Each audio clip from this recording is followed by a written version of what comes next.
You're tuned to Radio Nostalgia from Mars. Breathe easy, kick back, and reminisce.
are back this afternoon, and we are still showcasing our Indie Prize finalists at Casual Connect this afternoon. And now I have Sasha here from 5 a.m. game with Letters, a written adventure. So we have our puzzle game now. Would you like to just give us a little bit of information about the game, please, Sasha? Yeah, but I actually don't really hear you. Do you need to hear us? Yeah.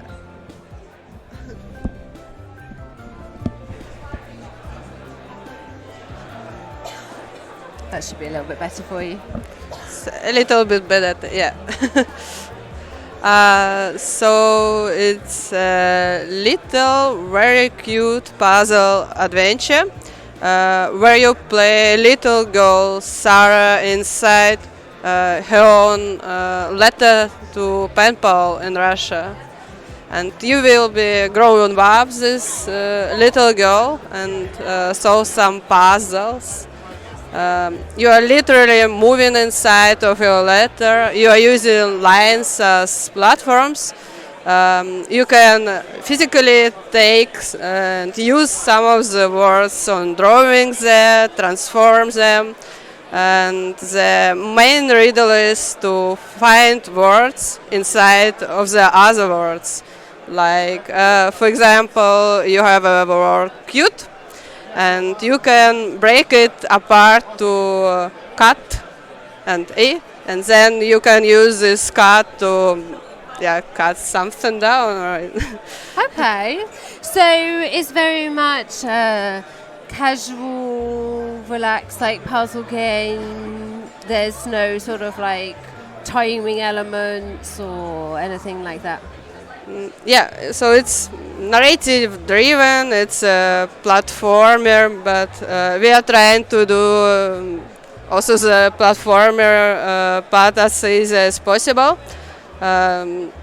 Yeah, so you can really take your time, play around on the level. Yeah, it also has a branching narrative line, so you can solve the story of powers differently with the different world, and it will affect all of other levels and the story of this girl. We have 3 chapters. You start in 1998. Where Sarah, the protagonist, is 11 years old. Then you go to 2004, and you are starting to play inside of the computer because it's a new era. We have an internet there, and we are trying to use all of the elements and little things from those times. So the players will recognize which time it actually is, and Sarah. So you'll know if you're playing with her as a child because you're going to be using that written format, and then if they're an adult, then we're going through the PC. Yes. So we are combining them. So there will be always this letters format. So they like it's a long time, maybe a lifetime. Friendships, and they still continue to write the physical letters, but there are also internet and then the phones chatting system, so we will combine both of them. And so is it a PC game? Yeah, so it will be out on Steam for PC, Mac, and we are thinking about Nintendo Switch. Oh, fantastic. Yeah. Well, I'd love to see a little bit of the game. We have it obviously running through a demo here. If we could maybe see a bit of the gameplay. Sure. Yeah. So, welcome to the demo. So in the game, actually, the first layer, it's this pen pal format, which got in school as a task. And here it's just one of the first letters, maybe. So you can go around. You can see all of the letter or map. It will be written while you play. We've got a classic Game Boy there as well. That's true, 1998. Yeah. Sarah herself, he really likes to draw, so we have a lot of drawings here, and you can see some of the words they are already marked, highlighted, so you can take them, move them around, and then use on the drawings.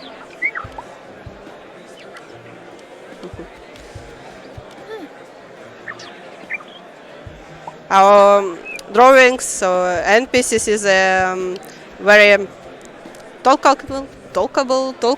Yeah. So they give you hints as you progress through the game. Yeah, You've got and these, they will help you out. Actually, with the riddles, they will tell you more about the life of Sarah outside of the letters. Yeah, and this is the problem in the game. You need to find words inside of other words. so the bird is complaining about having no wing, Yeah. and here we are with wing Now and make- drawing. So now we have wing. And we will help this wingless bird out.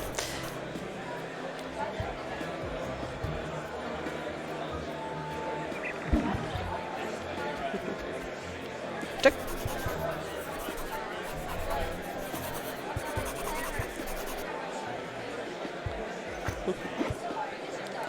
So the story will be written while playing, and you can really affect it. Not in this level, but afterwards, we will have 3 big endings on the game.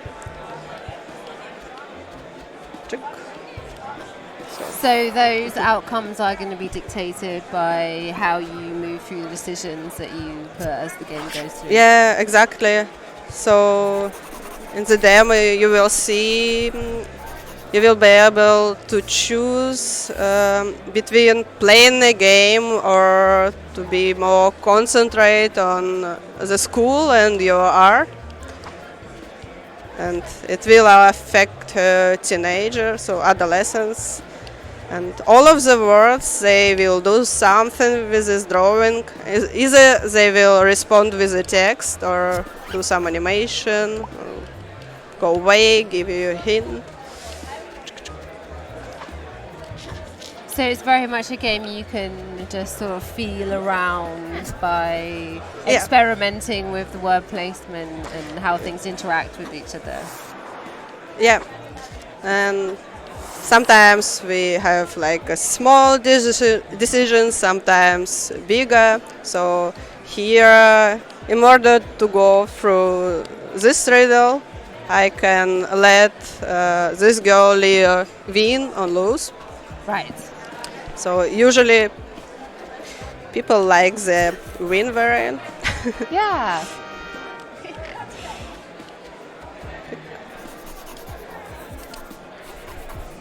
So what was the inspiration behind this? So we have a really small studio. We are now 3 people and 3 women studio actually, and we are creating a story about a girl. In somewhat the time when we were growing up, so we put our own experience in the game as well. Also, we just think there is not that much games and stories about women and girls, and this is a nice experience.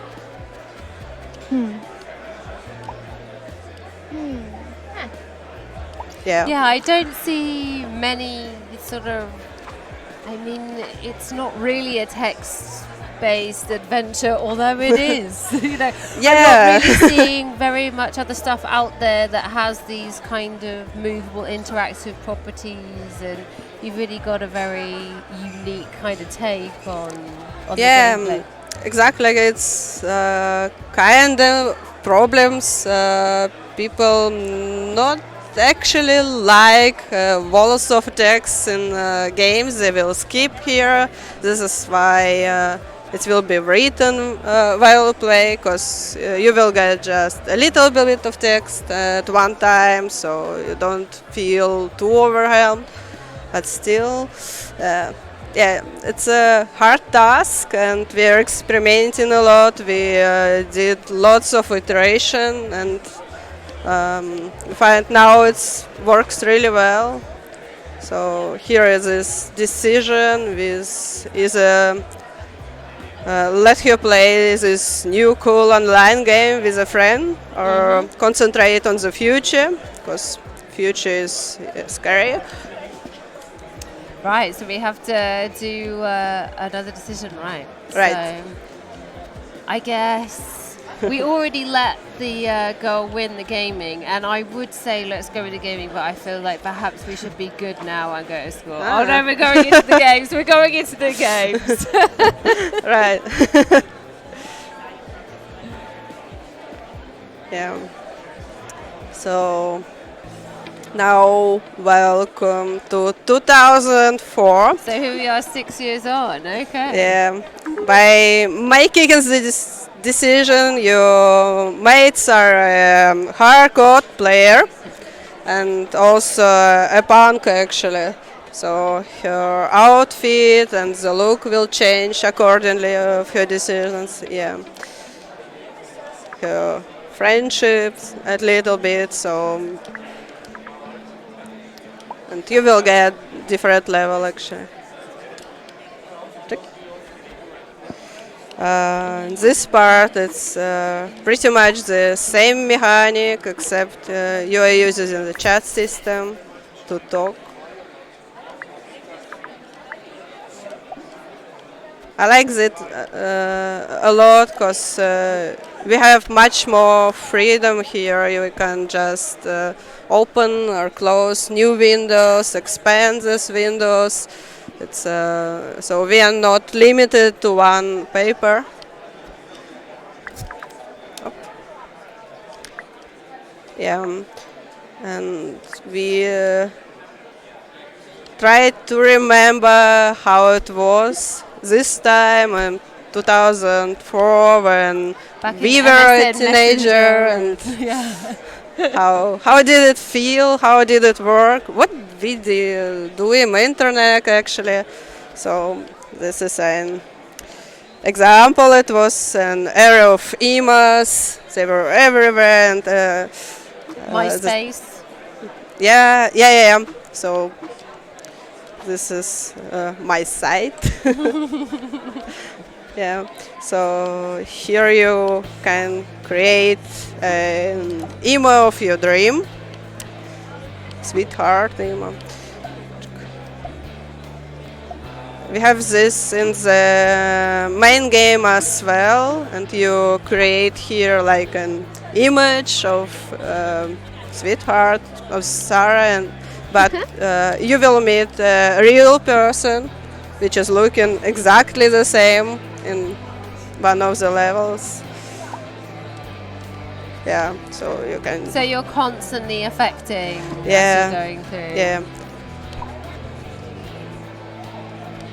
You can even make it a hippie if you don't like it. Yeah. Is this your first indie prize? It's your first Casual Connect? Yes, it's our first Casual Connect. We're exhibiting a lot, so we are constantly searching for publishers right now. So we are trying to visit a lot of conferences, and yeah.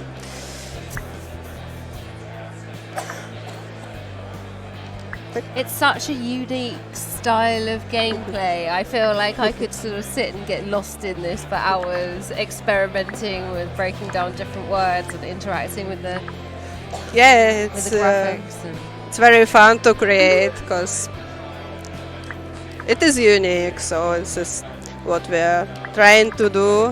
So implement not only the new mechanics, but a lot of other new ideas, and yeah. So we even change the art style constantly, and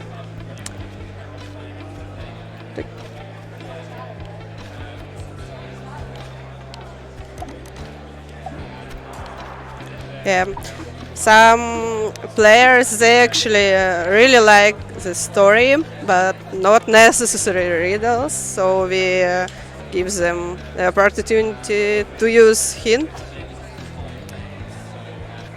So we will just highlight these words that you So can then break you apart. can. So So you've they, got a few more clues into how getting past yeah. past the next level. So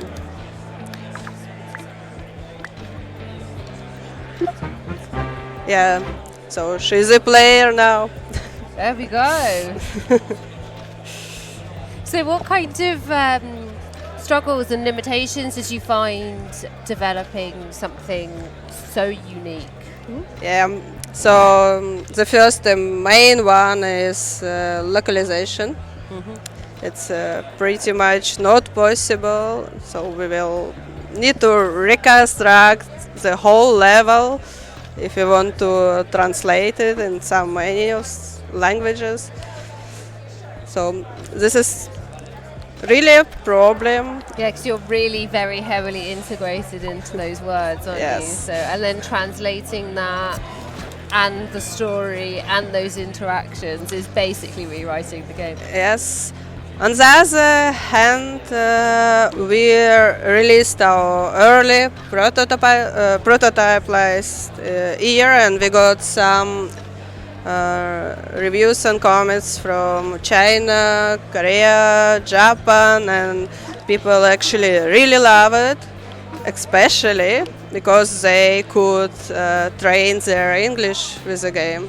So we are using very simple English, and the protagonist, Sarah, she's actually from Switzerland, her pen pal is from Russia, none of those is native speakers. So you've got always that international flavour to it as well, Yeah. which Yeah. doesn't alienate anyone or make anyone feel like. Yeah.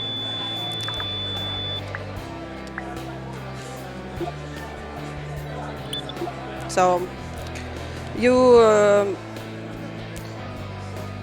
you need to know English to play it, but we think that the basic Yeah. school level is actually more than enough to enjoy the story and gameplay. And useful if you are using it as a second language, but not very often, as a way to keep brushing up on those skills as well. Yeah. Yeah. So We going she's into a not mini only game here? playing, she's also creating her fantastic. own games now. Because you decided for her main interest. Yeah, and this is what girls do. They're creating games, I guess.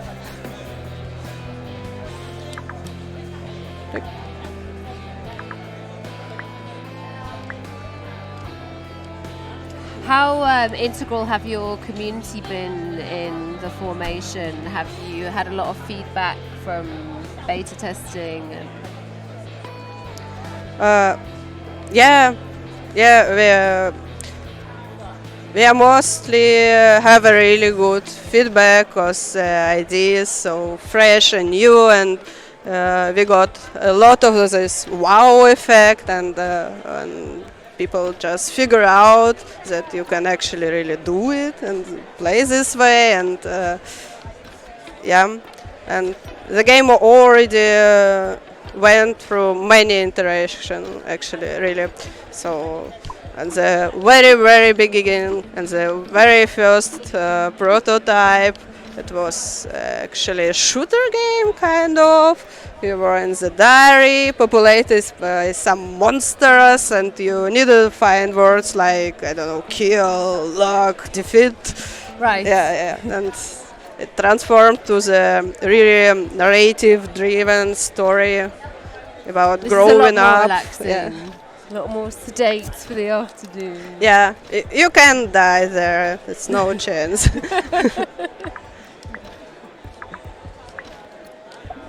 So you say this will be available in a few months? Not really. So we need at least 1 year more Right. to finish the production. We have lots of content, so we are changing everything in the every chapter of the game. So when she will be a young adult, maybe we will change mechanic a little bit again to put it on the mobile phone or some other chat systems. Yeah, also we are changing the art style, and we are still only 3 people. It's a lot of writings, a Yeah. lot of level design, and yeah, it's And with no precedents as well, with nothing else to emulate or see how they've made those decisions before, you're really having to work it all out completely from scratch. yeah, yeah. It's each time we make a new level. We do a first variant. We will make a prototype type of this. We will play it by ourselves. So we'll change something, then we will give it our friends and first change again, then maybe took it to some conference as a part of a demo, look again if it works, and yeah. Just keeping on through that Yeah, development it's a lot of process. testings because sometimes we think the riddle is really very easy and how can you get it, but it's just our When way you of see it thinking. so many Yeah. times, of course, Yeah. you're in that mindset, whereas someone who's coming at it with Yeah. fresh eyes is going to have a different. Also, we are collecting these statistics, how it was played, the decisions which were made. It's will come in the main game as well, and she will That's be. really interesting, so you can see how other people voted Yeah. and whether everyone is always going for the Exactly. same place. Yeah. Well, that's amazing. Well, Shasta, thank you so much for showing the game to me. It's really unique and Thank you. quite an interesting interaction there. We're really looking forward to seeing it released. And if you are interested in seeing letters as it develops, that you have a Facebook page and Twitter. Yes, we are very active on Twitter. We post lots of GIFs. This kind of our devlog kind of. We have a Discord. We have a coming soon page on Steam, so it's already possible to wishlist the Right, game. that's it. Which Hit is the wish list. There Right. we go. Fantastic. Well, thank you so much for showing it to me, and good luck tomorrow with the awards. Thank you. And we'll be back in just a few moments with another one of our finalists.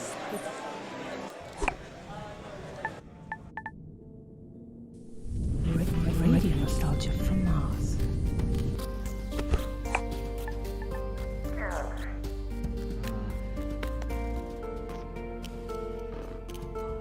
Hello, all you Martians out there. It's your Terran fix for the soul, with a bit of that old world flavor. You're tuned to Radio Nostalgia from Mars. Breathe easy, kick back, and reminisce.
Everything's ready. It's time to start.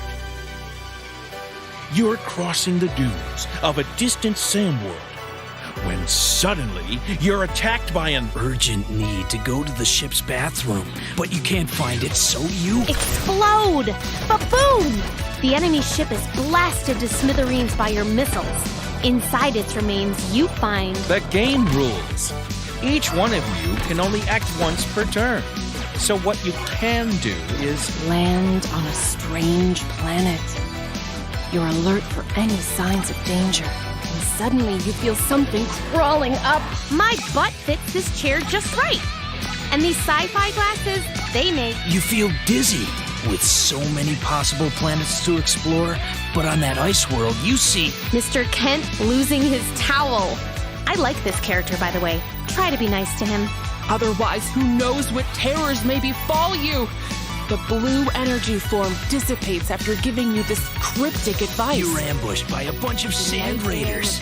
you need to roll at least a 17. The spaceship blasts off. Let me check that rule. And you level up. You land a critical hit. Pow! Roll a mind test. You land on the asteroid. The alien hits you. Roll the damage. You passed the test.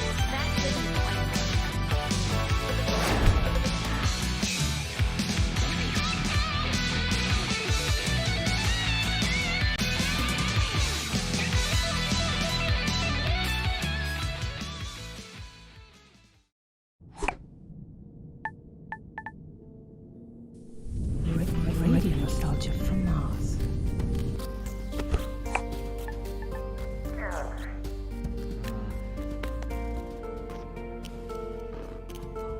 Hello all you Martians out there. It's your Terran fixed foot soul with a bit of that old world flavor. You're tuned to Radio Nostalgia from Mars.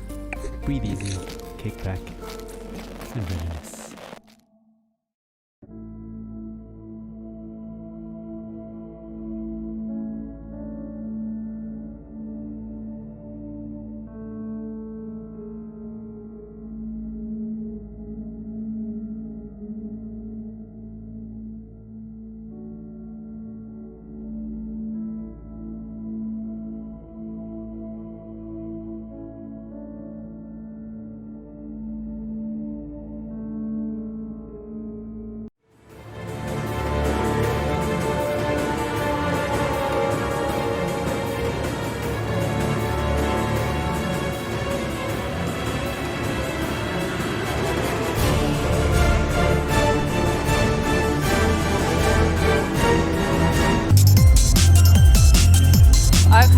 So here we are, back with a very energetic now afternoon showcase for the Indie Prize. I have Jesper and Reese with me here. This is a collaborative game. It's called Skeletal Dance Party by Cantaloupe Games and No Studio in particular. Hello. So please tell us about the game. What do we have here? Okay, well, sorry, I'm just getting used to hearing myself. This is... Make sure you don't lose your head, Reva. Stay alert. We're all happy about this, Can you but skip that? well, some people Can won't you skip be. that? Okay, so you might hear some of the voice acting in the background. That's that's a thing we're proud of in the game, but right now it's not that helpful. But yeah. Maybe if we turn the audio Yeah, of the get game down, down just a tiny bit, that might... There you go. Perfect, there we are. Okay, so Skeletal Dance Party was this... It's a just fun Halloween project that we released last October. We released it just before Halloween. It's meant to be for people who like playing games at Halloween but don't like horror and don't like excessive gore. So it's basically a... Sorry. It's very light-hearted, kind of party game. Absolutely. It's meant to provide a little bit of levity and humour to the Halloween games. So basically what you've got is a game about...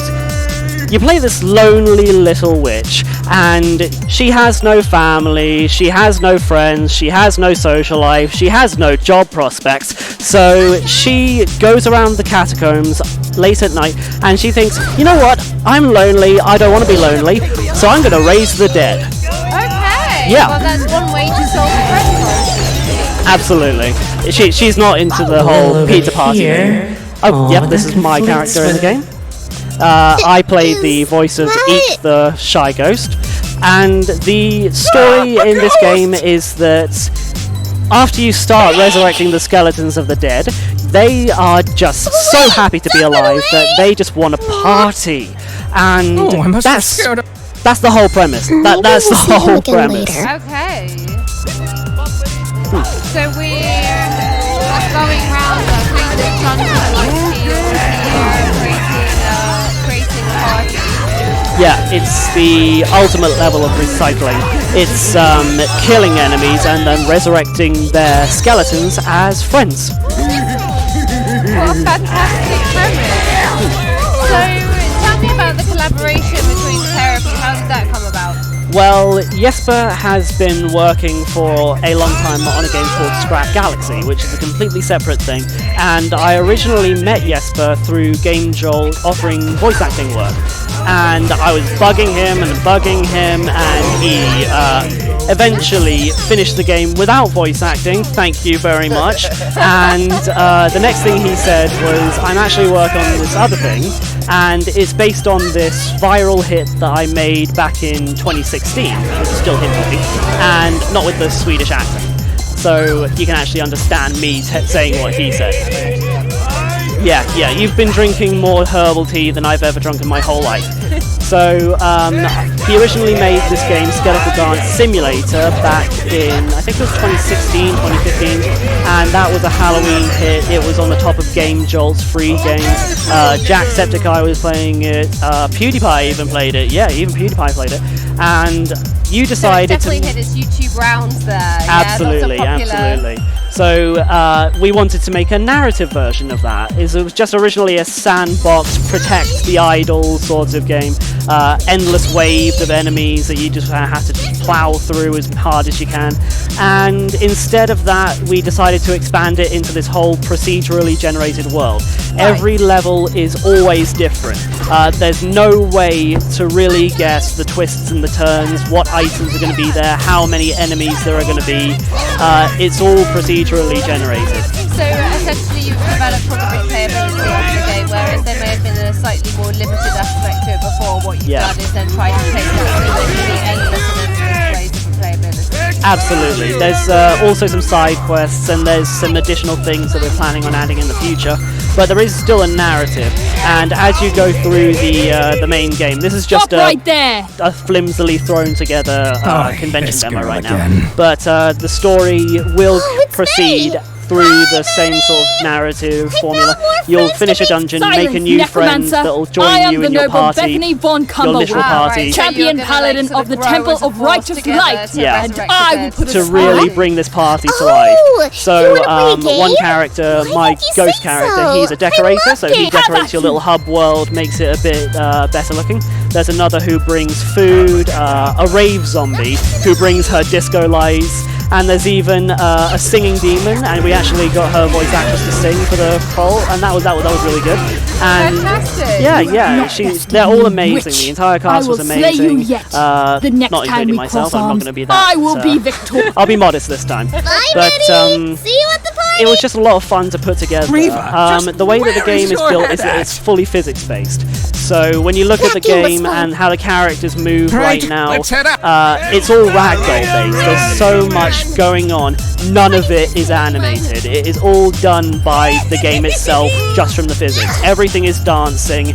Everyone is just constantly moving. So you're jostling into each other. Yeah. I'm seeing a gang beast kind of vibe there with activity as well. Absolutely. So there's also a built-in GIF encoder. Okay, I'm going to start a debate on the internet. GIF or GIF? Whichever way. It saves one. I vetoed that one. Basically, whichever way you phrase it, it's saved onto your hard drive. It'll just record a second of whatever's on screen. That's the whole point of the game. It's just meant to be to have fun. We were in a few checklists before Halloween about which games are going to be fun this Halloween, and we were always described as something like the dessert of Halloween, the chocolate sorbet of Halloween, a palate cleanser, something that's just here to provide levity and a bit of a break from all the gore and the horror. Absolutely. I I can imagine after everyone has exhausted every single like alien isolation type scare, like suspense or gore indie horror that there is out there, there's something that is definitely required, and that is a skeleton dance party. You know, Absolutely. you've got this fun, and we've still got that aesthetic that you're looking for around that time. Yeah. But also an aesthetic that I think a lot of people just enjoy regardless of whether it's happening. Absolutely. We also have some seasonal patches that we've added every once in a while. We throw in Christmas trees around Christmas. You can literally just throw a Christmas tree at your enemy. What game is a game without that? And at Easter, we added a new side quest that involved actual bunny skeletons. Not skeletons of bunnies, but skeletons that had like bunny ears and bunny colours. And it was an entire Easter-themed quest about going to get eggs back from a monster in a deep cabin. And we got other ideas for other holidays, and this Halloween as well, we're hoping to give it a bit of a discount and just say, you know what, we're going to have some new stuff for this. Just have fun with it. Really, just sit down, have fun, take a breath, give your heart a rest. Don't put yourself in the hospital. Slime girl? Take a What bit are you of a doing break. here? So it's can wrap been my head. released for how long now, did you say? We released it in October last year, just before Halloween, so about 7-8 months. So that will be a sort of 12-month anniversary, your year anniversary of the release of the game. Is there further development that you're looking to do in the series or as a collaborative together? Well, is there? Well, that was a leading question, wasn't it? That was It's currently we're currently at a bit of a debate on what could be done in the future. I'm personally fighting for post-story chapters. I'm putting him on the spot here. I'm personally fighting for there to be additional content for what happens after the main story. There's always the possibility, because of how the game is built and structured, for us to make a new enemy, make a new minion type, some more items, some more graphical changes, and add in new side quests. But for the people who've already played the game all the way through and know how it ends, no spoilers, there's always the idea that you can go a few steps further and explore the changes in characters. Slightly open-ended. Yeah, exactly. Yeah. So there is a possibility for development in the future there. Yeah. That's fantastic. And we're just on PC right now? Just on PC, Mac, Linux, all the major platforms. You can still get it on Steam, Itch.io, GameJog, Greenman Gaming. It's everywhere. Fantastic. Yeah. So we are maybe thinking about console release, or is that something you have? Maybe. It's not something we've especially put a lot of effort into right now. The possibility is open, but given all the mechanics that have gone into it, it will take a lot of planning on the control scheme. There's also the fact that it is a very seasonal game. Right. Like, it depends on whether or not it's worth porting to other platforms, for the fact that it's only relevant and really thinkable every few months out of the year.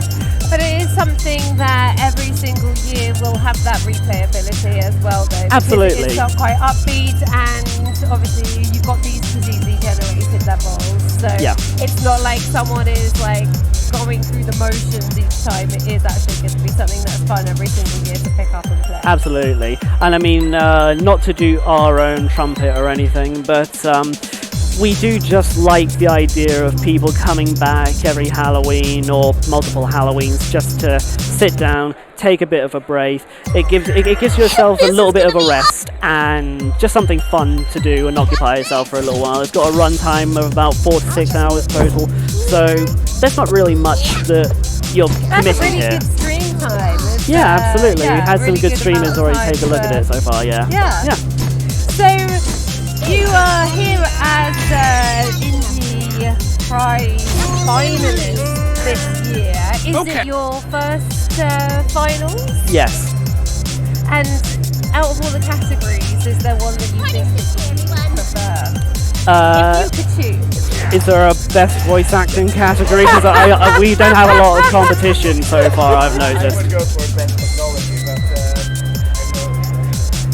One area where I personally think we shine is the soundtrack. The music, this is just one song out of the whole 8-track soundtrack, and it's all a lot like this. You've got some darker ones, but you've got some heavier ones, all disco music, rave, 80s. It's just a lot of fun music to keep your heart pumping and just to get you a little bit more driven while you're doing things. It's very like energetic. Yeah. And, very uplifting music. So it really does go with the aesthetic very, very well. Absolutely. And I think that's where we shine, one thing, because what good is a party without good music? Exactly. So, yeah.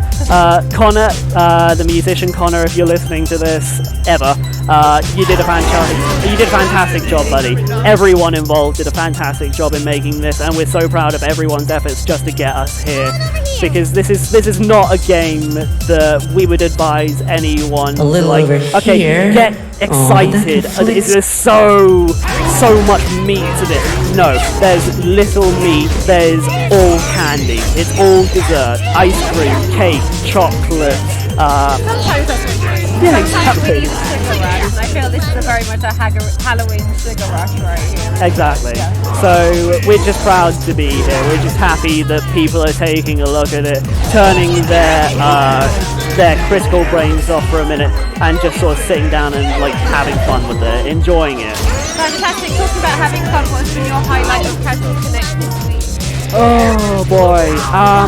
I think we both have to say it's the Swedish Candy Challenge. Yes. Shout out to Sweden and everyone that actually enjoys this stuff. We've been taking everyone from every corner of the world so far. We've had Tunisia, Chile, I think we've had Brazil, Germany, Russia, Moldova. We've had someone from Moldova come on and try this Swedish candy that he likes for some reason. And so, would you like to? Yeah, I would absolutely like to. Yes. I'm kind of looking forward to it, but also slightly apprehensive. I'm hoping it's going to be as good as I think it is. Just remember everything we've talked about with the sugar rush. Think about that. Right, we're You'll going need to have it. a sugar rush right now. Let's see what our Swedish candy is like. What's this called, by the way?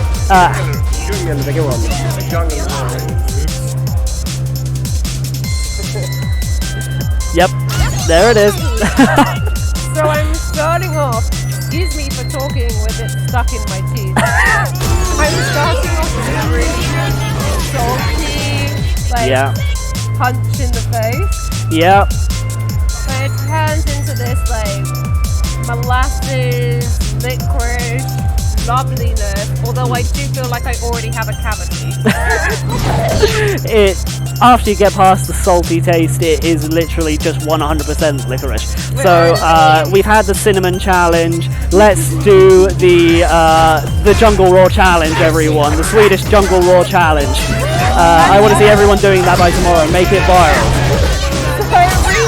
Thank you ever so much for showing me Skeletal Dance Party. No problem. It's a really, really fantastic game, and good luck tomorrow with the finals. I really hope that you get nominated. Thank you. It's gonna...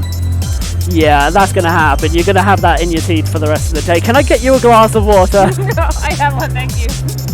So, if you would like to vote for a Skeletal Dance Party, if you are here at Casual Connect this week, then you really literally only have a few more hours to do so. You do have an audience voting card on your lanyard. You just check that there. Your audience choice vote. Fill that in and pop it downstairs in the registration area. You have until 5 p.m. today to get those votes in. So please make sure you do. If you don't, then they will not be counted. So let's wish these guys all the best of the luck, and we hope we will see something fun this Halloween. Thank you so much. It's just been so much fun. Thank you so much. Cheers, guys. Thank you.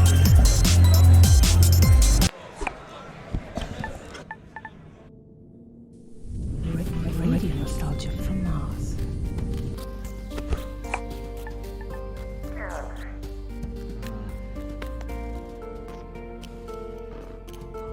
Hello all you Martians out there. It's your Terran fixed foot soul with a bit of that old world flavor. You're tuned to Radio Nostalgia from Mars.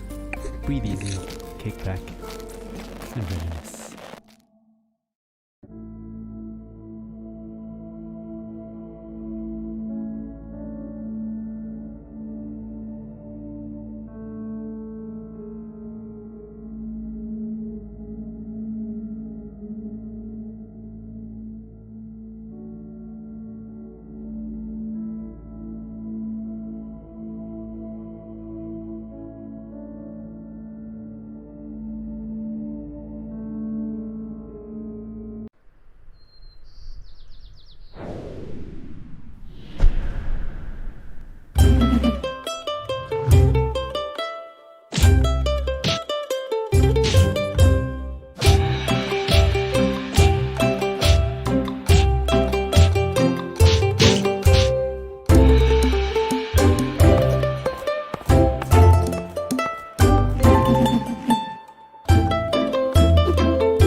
Everything's ready. It's time to start. You're crossing the dunes of a distant sand world when suddenly you're attacked by an Urgent need to go to the ship's bathroom, but you can't find it, so you Explode! Ba-boom! The enemy ship is blasted to smithereens by your missiles. Inside its remains, you find The game rules.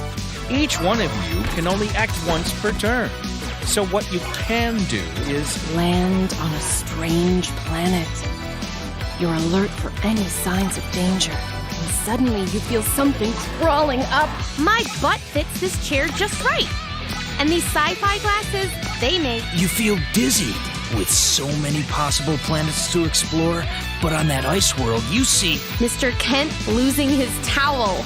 I like this character, by the way. Try to be nice to him. Otherwise, who knows what terrors may befall you?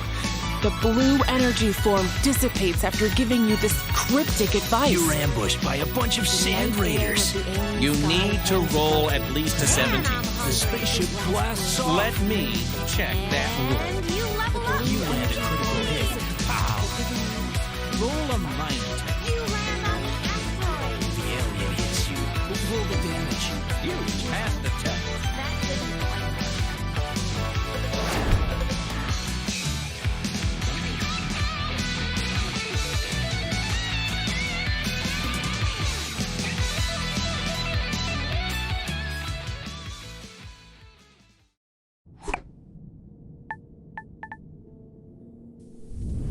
Radio nostalgia from Mars.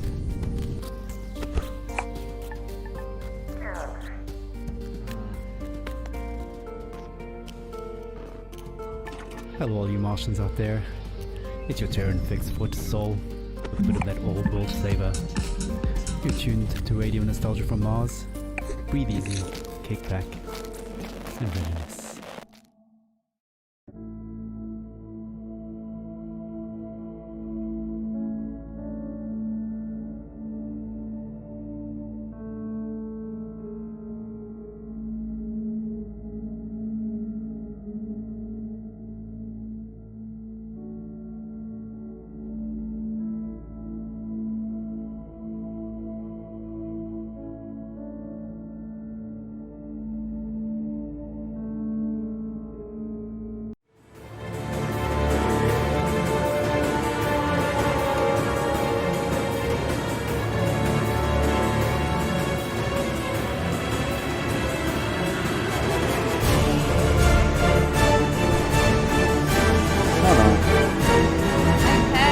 Hello. Hi there. Hi there. So Hi there.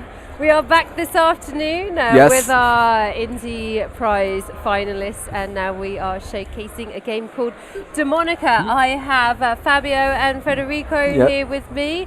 So tell me about Demonica. What is it all about? Yeah, Demoniaca is a game based on we say the we say is a gameplay based on Castlevania, and what is the other name of we are based on Castlevania, and it's a combat fighting game. They have some part based on inspired by Diablo, for example. Oh, fantastic! Yeah, and the gameplay is very quite long. It lasts at least 6 hours, and it go up to 20 if you want to finish all its parts. So if you're going down every little side quest. Yeah, there is some side quest, not really side quest, but you have some part of the map that are difficult to reach. I mean, you need to some combat skill to reach this part of the maps. So you need to increase your level and unlock different combos to reach this part. Okay. So the game for if you want to finish all these secrets and find all the good the interesting more part, you need at least 20 hours of playing. Yeah, so it's Okay. quite long. Yeah. So now we are looking at the introduction of the game, and then there is the game starts, and so you have the player, and this the player go inside this the tower, and the game go all through this big tower, and there is an interesting story about behind the demoniaca. So her is killed by demons. Her village is destroyed by demons, and she is the last survived. And so her is killed by demons, and but is survived by them, and her blood was contaminated by the demon's blood, Right. and so she got this more powerful, and yeah.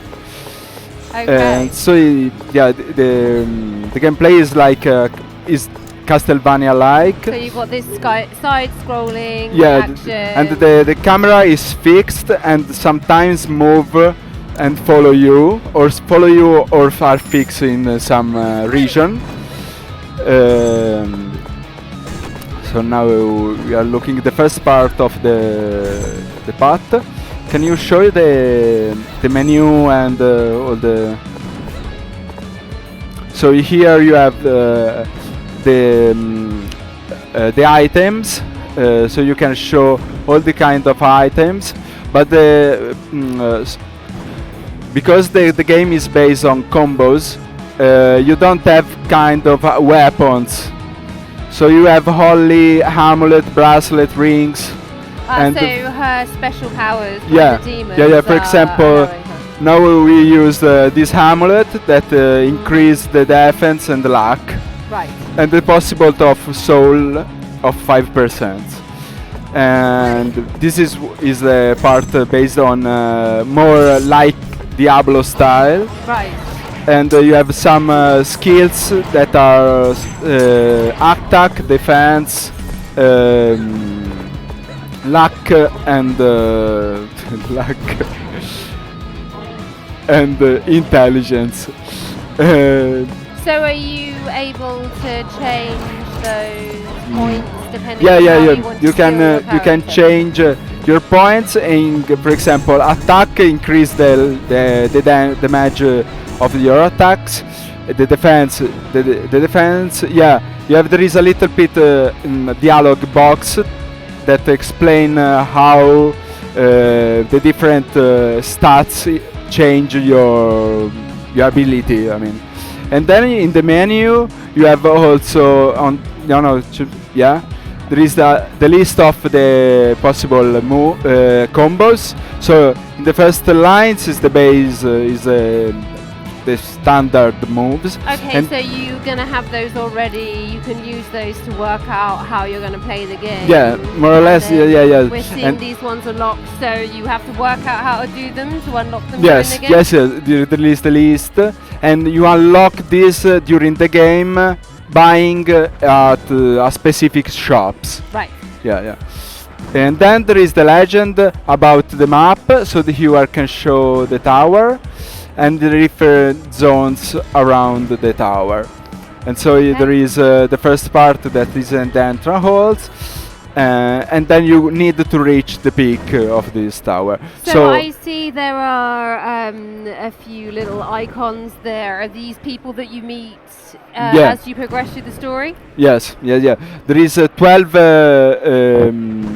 characters, and so you can follow also a little story behind the characters. So how do they relate to the game? Is that very much more the lore, or do they somehow help you unlock those skills? Is it? I mean, can you repeat? Can you increase a little the volume of her voice?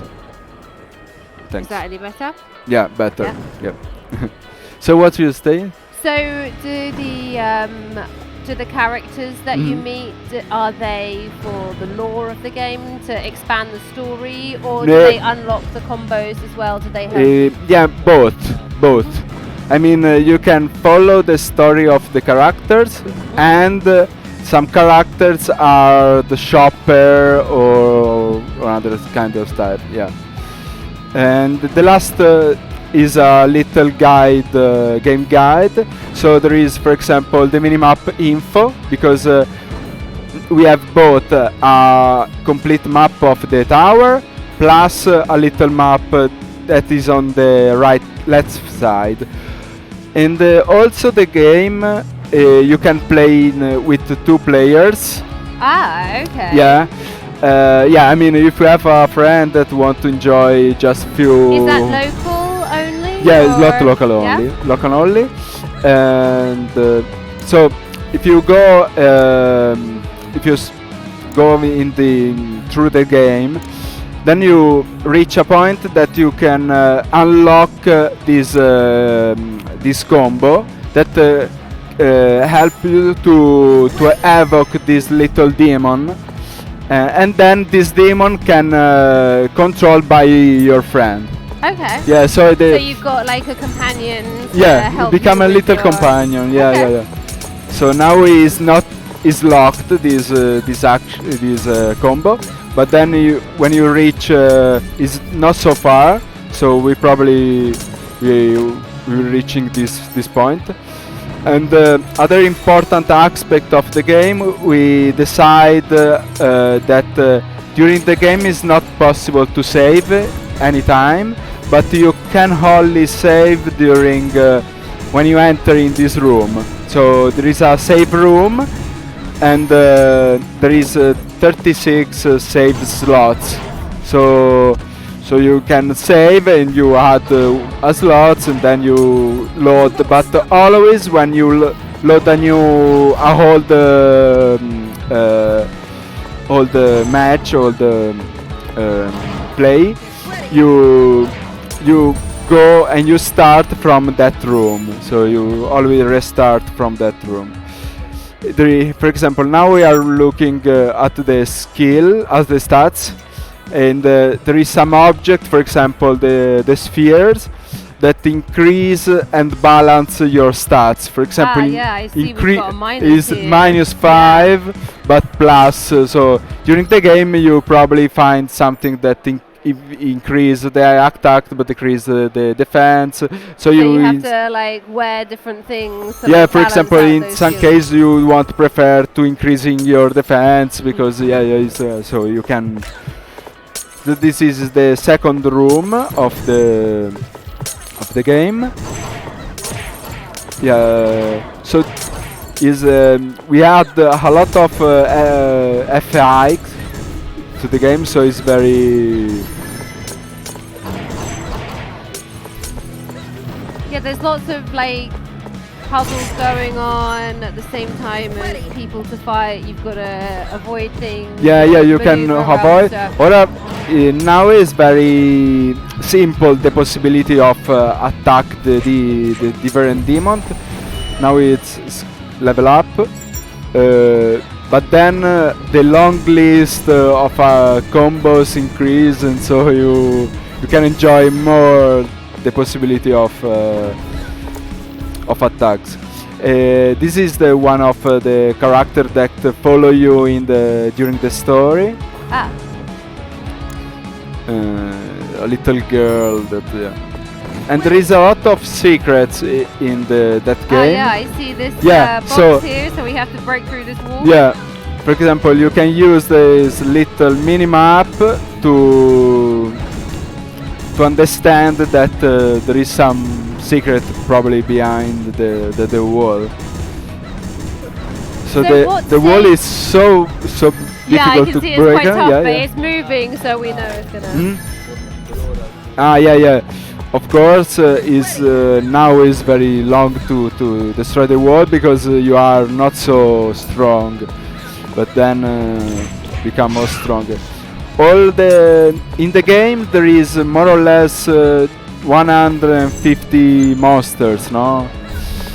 Yeah, more or less, obviously.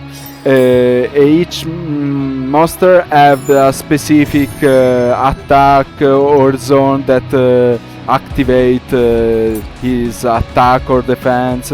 So it's very various Yeah, 150 heterogeneous. variations, yeah. Yeah, we work on that 2 years of working. Is that how long the game has currently been in development for? Yeah, for 2 years. So and it's are you looking at a release soon? yeah. I mean the game is ready to be released. So we are looking for find a publisher that can be enjoyed. So in this room, for example, we unlock the little demon. There is a little explaining, yeah, and at this point you can evoke with the comb on the hub this little demon. If you he flies. yeah. If you don't have a friend, you can use AI. Yeah. So are you looking to release fully on PC or the game is think for console more or less, but now we have only for PC, Mac, Linux, and Windows, obviously. Yeah, but we use the joystick of Xbox, so it's very easy to port in Xbox or PlayStation. Also, we are looking for Nintendo Switch. Yeah, but it's not a game suitable for phone and for mobile. Not mobile game is at all. Yeah, this definitely looks like it'd be quite fun to play on a console. Yes. Especially with that local element as well, being able to bring someone else in too as the Devil Boy. So it's collecting items. So if you're pretty much ready to release, then you've done all your beta testing and yeah. So we, for example, this version is released since September, more or less.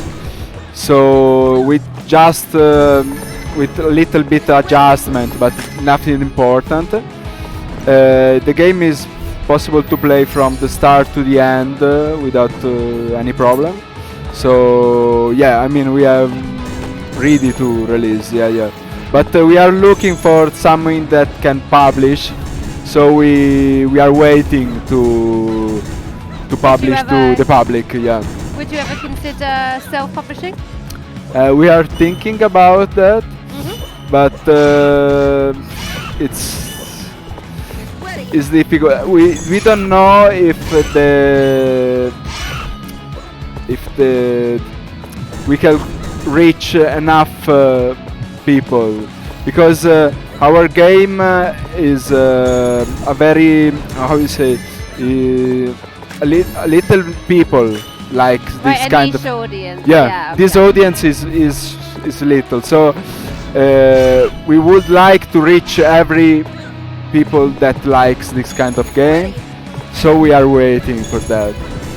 We are hoping that because we are thinking that this kind of title is very appreciated by this kind of person that likes Castlevania or this kind of games. Yeah, and there is a lot of FX and this kind of broken glass. And during the game, using souls, you can buy. You can go to the shop and buy. For example, here we have a pozione, no? potion, and a scroll for teleport.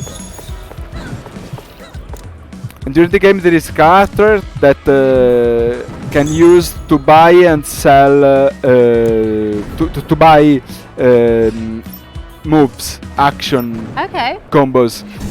So that's how, other than leveling up, you can increase your ability, your combos. And drop the souls are the coin. For example, in this point, he reaches Soul Link, So the music's change, and now it's become like a star, like everybody touches, it's broke. Right, so and, it's like invincible. Yeah, like, yeah. so you're just Not doing the door, but yeah, the constant door damage. are broken Yeah. automatically. Yeah, yeah.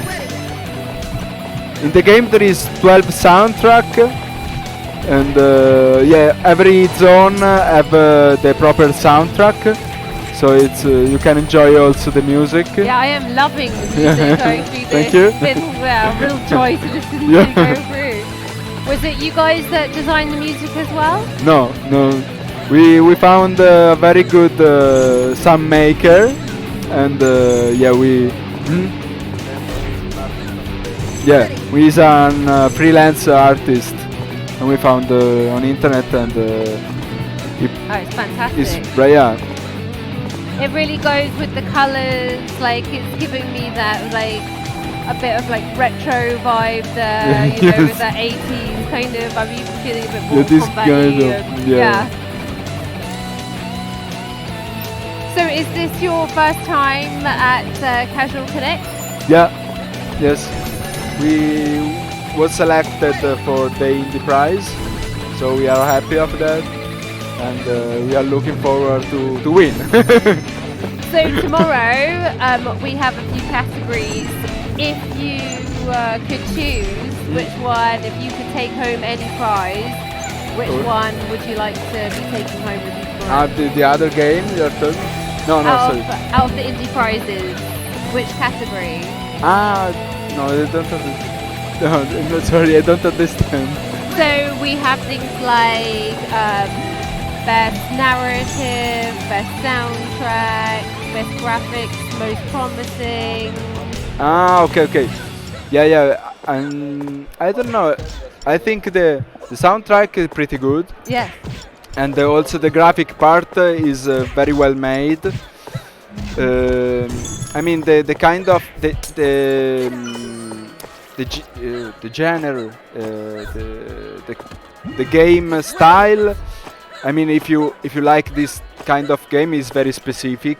So I don't know if for the general can be the best game, but I think that for the graphic part is very nice game, and it's very well realized.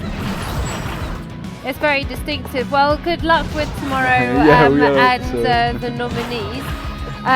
We have only now, I believe, Ce la fai raggiungere just il less 7? than 2 hours left if you are here at Casual Connect to vote for the audience choice. You do have a little card on your lanyard, so if you want to drop that down in.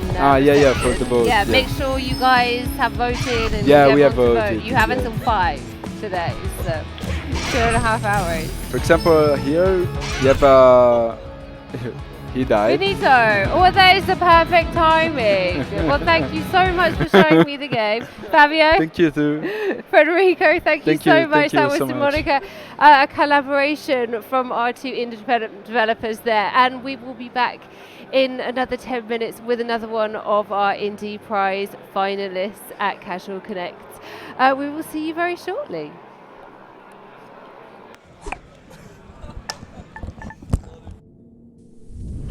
Radio nostalgia from Mars.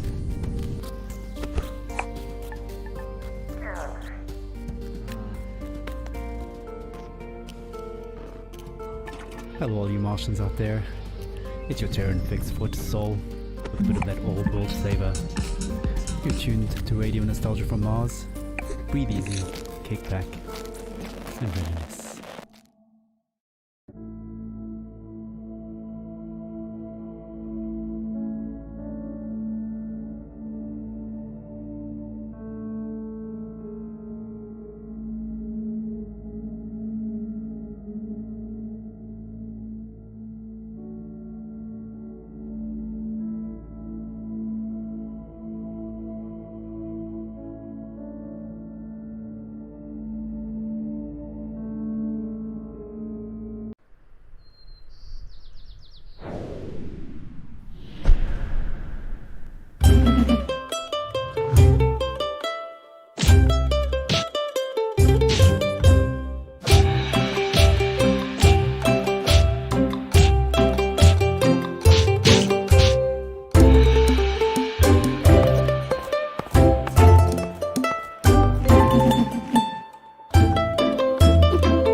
Okay, so here we are back at Casual Connect's Indie Pies Finalist Showcase, and I have with me now, it is Depths of Sanity, this is Bomb Shelter Games, and this is Owen. Yeah, hi.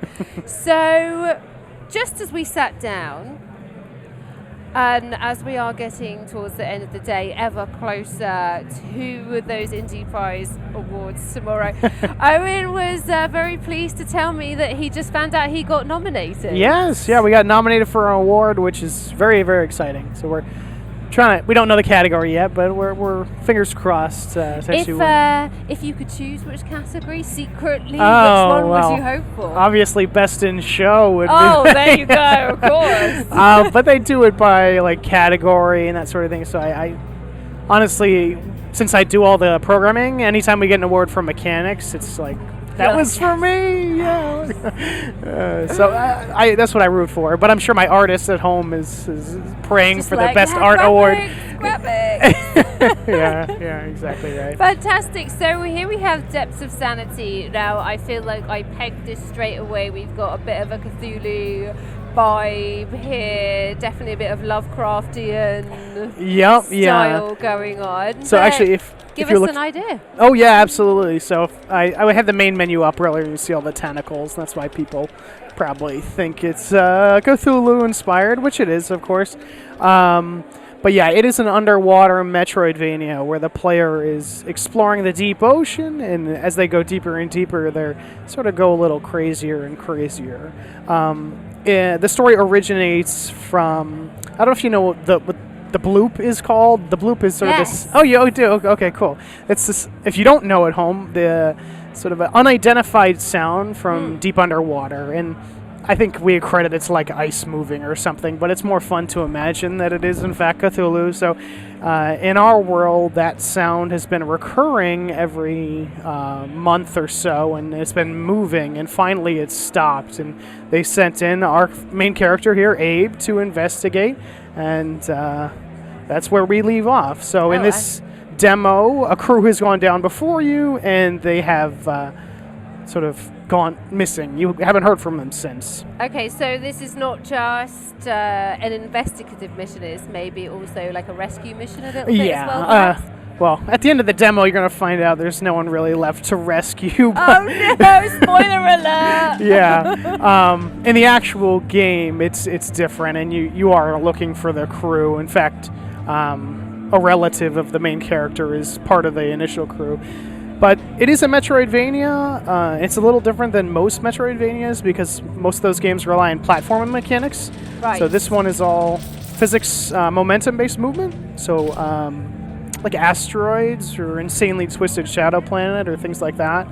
And it's all sea creatures. And since the demo takes place in sort of the early worlds, this is all the sea creatures are real. You'll see a nautilus, a lionfish, and they sort of act like normal fish do. But as you get deeper, they start to get more Cthulhu-esque. Yeah. I used to know all the names of all the creatures, but I forget them. But as we go, there's a lot of different things we can do. But for now, just sort of moving and shooting as I go through here. So I see that you're using a pad controller for that. Yeah. Now, is that probably the best way? I mean, obviously, with this kind of mechanic, that lends itself best.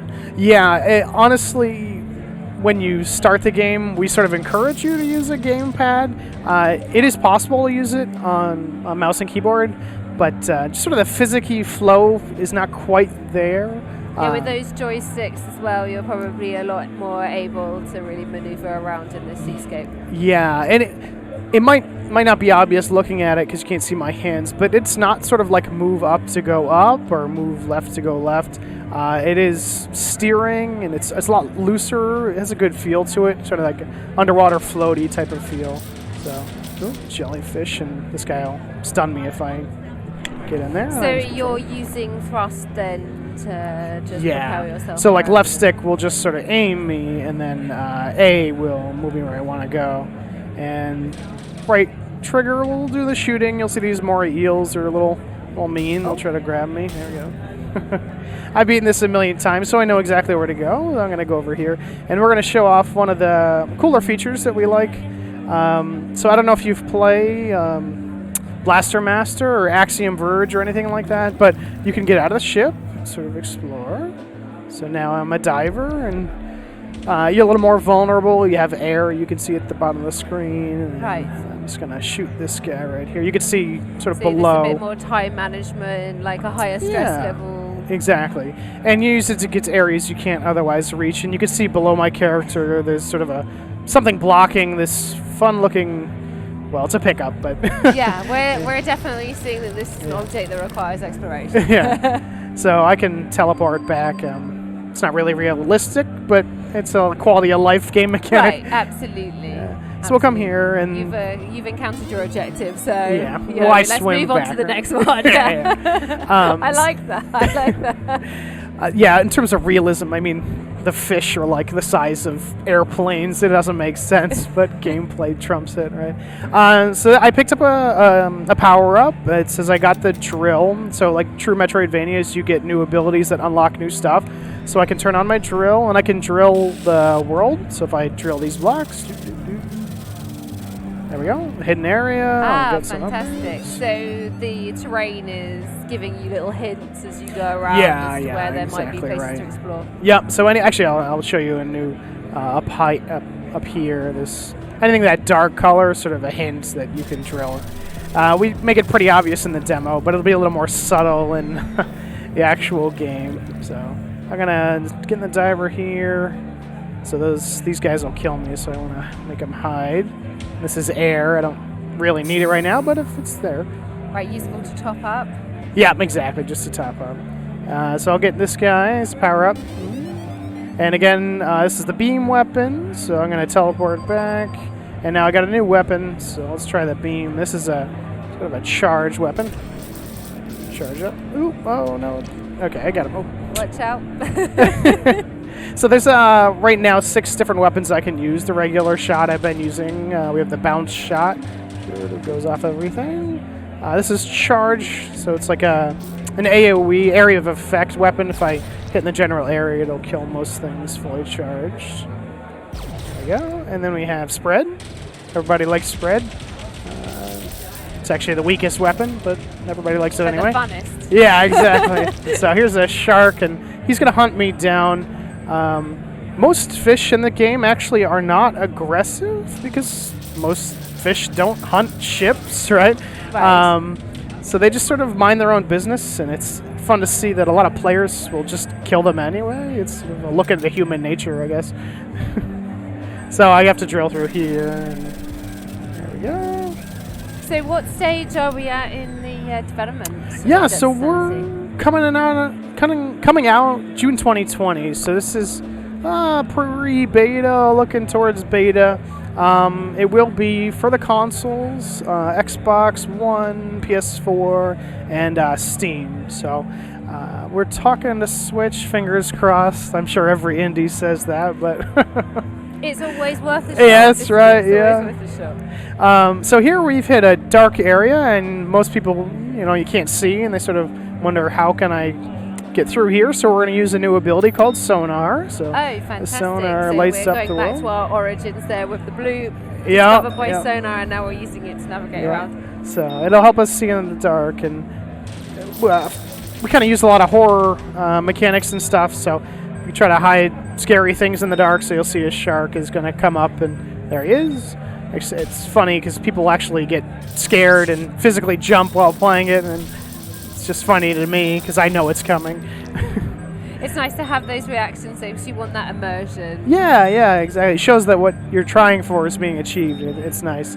So we some fish here. Ooh, let's get past them. Oh, we got me. There we go. And if you've played Mega Man, you probably know what this room leads to.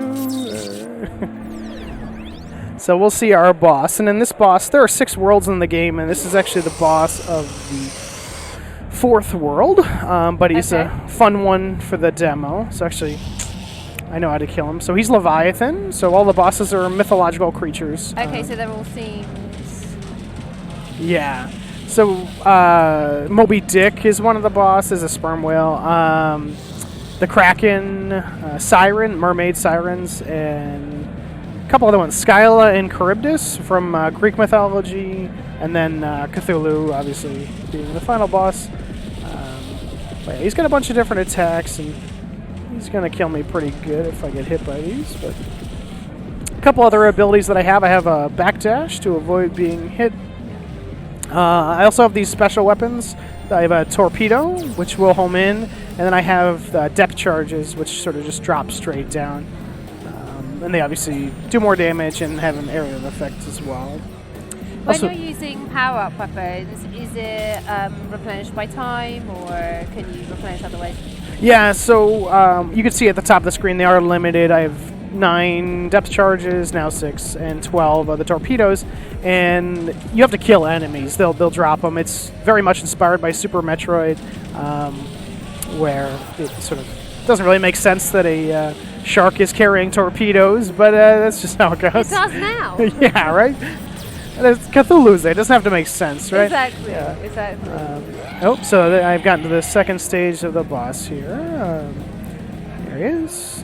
So each stage then we have that classic where the mechanics change, you have to change tactics. Yeah, so in this case he gets a lot faster, and you can see that he's now half skeleton, which when he swims through the world, anything that's skeleton you can't damage. So it gets a little more difficult to kill as attacks get stronger and faster, and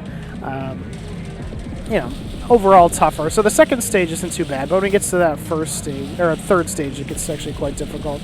I have another ability I haven't used yet, which is the shields. The shield is on a sort of 10 seconds of invincibility, so I'll use it right here. You can see. Yeah, I was going to ask about your defense there, if there was anything that could help you out underwater. So that's really the only defensive ability that we have, but it is really, really powerful. It also kills any enemy that it touches. Obviously not the boss, but it has a 2-minute recharge because it's so good. All right, now I'm on the third guy, so you can see he's all bone now, and his attacks are much, much bigger. So again, I'm pretty good at the game, so I can avoid it no problem. And let's see if I can get out of this one. There we go. There we go. Whoop. Not quite.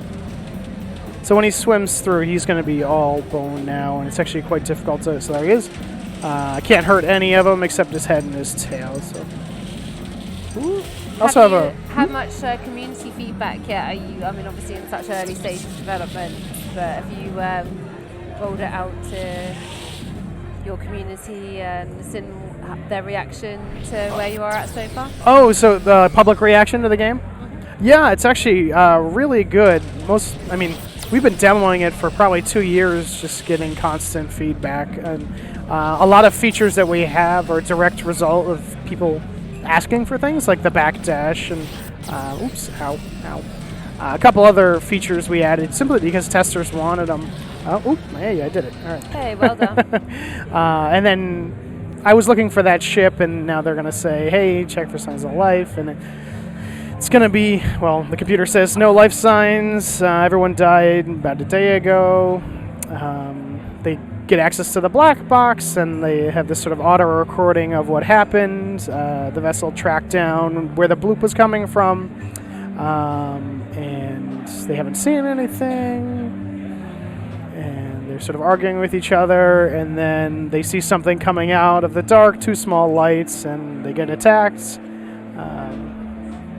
And it's the other crewmate talking to the captain, and if you sort of recognize Lovecraftian language, you might notice that's what he starts speaking. Not verbatim, but very much inspired by it. And then playback's done, and Abe doesn't know what happened. So that's sort of the point of the game, is to figure out. So it kind of leaves him with little real information there. Yeah. So it keeps it open-ended. Yeah, so in the real game, you'd find like a hint or a clue of what came next and sort of encourage you to check out this new world. And so like I said, 6 different worlds, and you go deeper throughout the game, and each one... So like you'll start out sort of at the shores, and then the second one is sort of a ship graveyard, and then we have underwater caves, an underwater volcano, and then you get to the deep ocean, which is almost pitch black everywhere, and then beneath that is it's actually something called Point Nemo. It's the furthest point from any Okay, so land. now we're like 2,000 leagues under the sea. yeah, right. So many literal references in this. It's fantastic. Point Nemo is the furthest point from land in the world, and that's where we dump all our old spaceships. We actually have them crash land there. So the final level, you'll see a lot of underwater spaceships, which is kind of weird. But then you're gonna find a gate to this sort of underwater, weird-looking city, which Raleigh, if you know anything about Lovecraft, sort of where you go from there. But yeah. So if you could pick one thing, and I know it might be difficult, but if you could pick one thing about this game which is your absolute favourite, what would that be? So my favorite thing by far is the sonar. I just love the feel, and just the visual effect works so well, and it opens up a whole new world of mechanics where it's unknown world that you sort of get hints of, glimpses of, and we did that intentionally. So you never get this hyper-powered flashlight that lights up everything. It's always sort of hidden in darkness to create that horror vibe, which you don't have a lot of horror Metroidvanias, because honestly, by the end of it, you're so powerful and you can take on anything. So it's cool to have that mechanic. And I mean, I love everything about it because I made it, but I do also like the enemies that are all like real fish. So it's funny, we'll get like 5-year-olds and 10-year-olds come in and fall in love with it because like, hey, look, it's Nemo or it's Dory or whatever the other Finding Nemo fish are. Like, age-wise, it's like it's appealing to any kind of person that's really into that style of. Yeah, so we're targeting the teen demographic, T for teen rating, but I've had kids 6 to 10 just beat the thing better than any 25-year-old ever could. But I mean, I'm just sort of shocked by the youth of today and how good they are at video games. But it's nice to see that, right? Definitely. And if there are people who are interested in getting part of an early beta access or part of the community, is there a place where you'd like to send them? Yes, they can contact you? Definitely. So a couple things you can do. You can check out our website, depthsofsanity.com or bombsheltergames.com. That's our company's name, Bomb Shelter Games. Or you can check us out on Steam. You can add us to your wish list on our Steam page. Just search Depths of Sanity on Steam, and it'll take you to all that fun info. There is a demo. Actually, the demo we're showing off here, you can download on our website and play at home for free. Oh, fantastic. Yeah. So, and we love feedback. So anything you liked or hated or whatever, just tell us. Be civil about it. But you can send us an email or comment on the Steam page, and we read every one, and we take it very seriously. So we always welcome feedback. Fantastic. Well, we wish you all the luck with your nomination for tomorrow. Oh, yeah. I know that you may not be around to actually pick up that award with your next convention. Ever so busy at the moment. Yeah, we're doing the rounds. Yeah, I'm not surprised. I mean, it's a great game, and I'm sure you really want to get it out there and get the exposure that it really deserves. So thank you ever so much for showing it to us. Well, thank you so much for taking the time. I really appreciate it. So that was Depths of Sanity there, one of our Indie Prize finalists, in fact one of our Indie Prize nominees now. And we do have just 1 hour left if you are visiting Casual Connect today and you have your lanyard to fill it in for the Audience Choice Awards. There is one voting card right there. Fill in one of those names and pop it in the ballot box down in the registration point in the lobby, so you can vote, but you have to do that by 5 p.m. today. All right, well, we'll be back in just a few moments with another one of our Indie Prize finalists at Casual Connect today. Thank you ever so much. Thank you.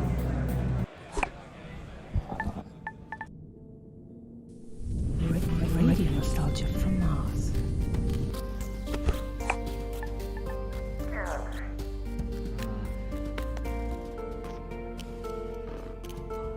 Hello all you Martians out there. It's your Terran fixed foot soul with a bit of that old world flavor. You're tuned to Radio Nostalgia from Mars. Breathe easy, kick back, and readiness.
Everything's ready. It's time to start.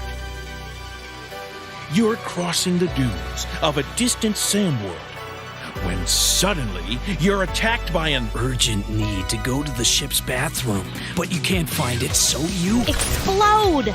Ba-boom! The enemy ship is blasted to smithereens by your missiles. Inside its remains, you find the game rules. Each one of you can only act once per turn. So what you can do is land on a strange planet.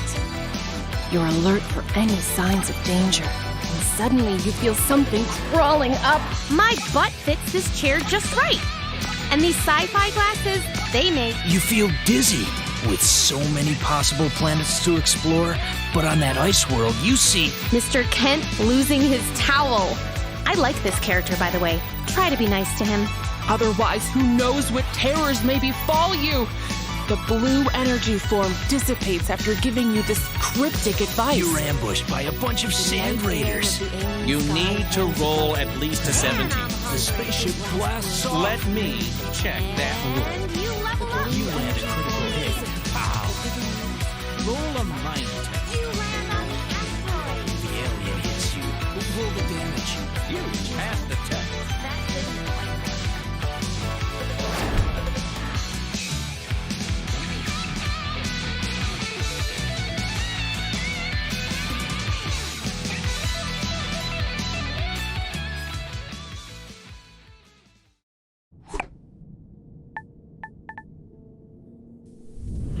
Radio nostalgia from Mars.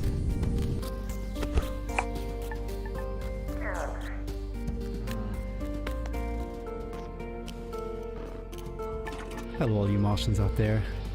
It's your Terran fixed foot soul with a bit of that old world flavor. You're tuned to Radio Nostalgia from Mars. Breathe easy, kick back, and reminisce.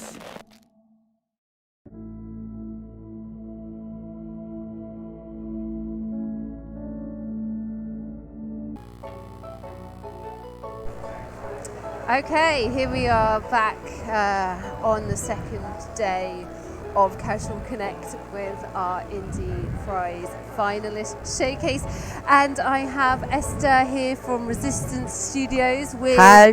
Pushy and Pulley in Blockland. That's it. Hi everybody. So Esther has just given me some fantastic news. We were just having a quick chat when she was plugging in her Nintendo Switch here, and told me that she has found out she has been nominated for a prize in these Indie Awards this year. That's right. I just found out. So fantastic. So obviously you won't know which category you've been nominated for, No. right? Yeah. If there was a category, if you could choose, which one would you love to be going home with? I think the most suitable for us will be the family game, because that's basically what our game is. So that will be perfect if we can win in that category. Fantastic. Well, let's hope so. Fingers crossed for you there. So give us a bit more information. So it's a family game on Nintendo Switch. Who are Pushy and Pulley? So Pushy and Pulley, they are these two little cute girls that are here. They are traveling in space and they get chased by some aliens, and then they fall in Blockland, which is a new planet. They have to escape from the aliens, and they need to push blocks to kill these aliens and escape Blockland. And it's a game based on all arcade games like Bomberman or Three Wonders, Pengo, and it's very happy and cute and for the whole family. Yeah, we can see some of the graphics going on above us right now, seeing all those bright colours and everything. So it's like very happy, positive energy. Yeah, everything is happy. So there are two players, but you cannot hurt each other. The idea behind it is that everybody can have fun on their own rhythm, and there is no real competition. Only the score, that you can get more points than the other. But that's all. The idea is that you cooperate to escape Blockland. Okay, fantastic. So it's on Nintendo Switch here. Do we have any other platforms? Yes, the game is still in development, but it will be out in Nintendo Switch, PlayStation 4, Xbox One, and PC and Mac. So on Steam and such. So you're going for pretty much every single one of those larger platforms. Yes, that's right. Brilliant. And as you say, it is still in development. Are Yes. you close to beta? Whereabouts are you in that stage? Well, it's hard to say. We are aiming to have it out by January, February next year. So there are still little things to polish here and there and add more content. So the game has 5 worlds, and we currently have the first one in here. That's our demo here, but we still have to implement the other 4 that are left. Okay, so you still have quite a bit more in terms Yes. of development. So do you have any kind of prospect of when you think the release date might be? No, not yet. Not Fair yet. enough, fair enough. Okay, so we've got the game here above us. We can see like a little bit of that going on just in the background. So I think probably the best idea is if we jumped on in. Yes. Yeah? So Let's- if you want to talk me through, Let's play. I've got my... It's not a gaming injury, I promise. Well, right now we are playing with the Joy-Cons, but it supports the Pro controller, it supports handheld mode, it supports almost any controller for Switch, and also in PC, Xbox controller, and almost everything. Fantastic. If it wants to start. Now. So I'll set it up to 2 players. This is our tutorial level. So basically, you just learn the basic mechanic of the game, which, as I said, is just push blocks, kill monsters. Very, very basic and simple. So everybody can pick it up very fast. And now it starts being a bit more complicated. As you could see, if you join 3 blocks of the same color, you get a power up. So I have that bomb right now. I am just running around, and that bomb can destroy 3 by 3 blocks.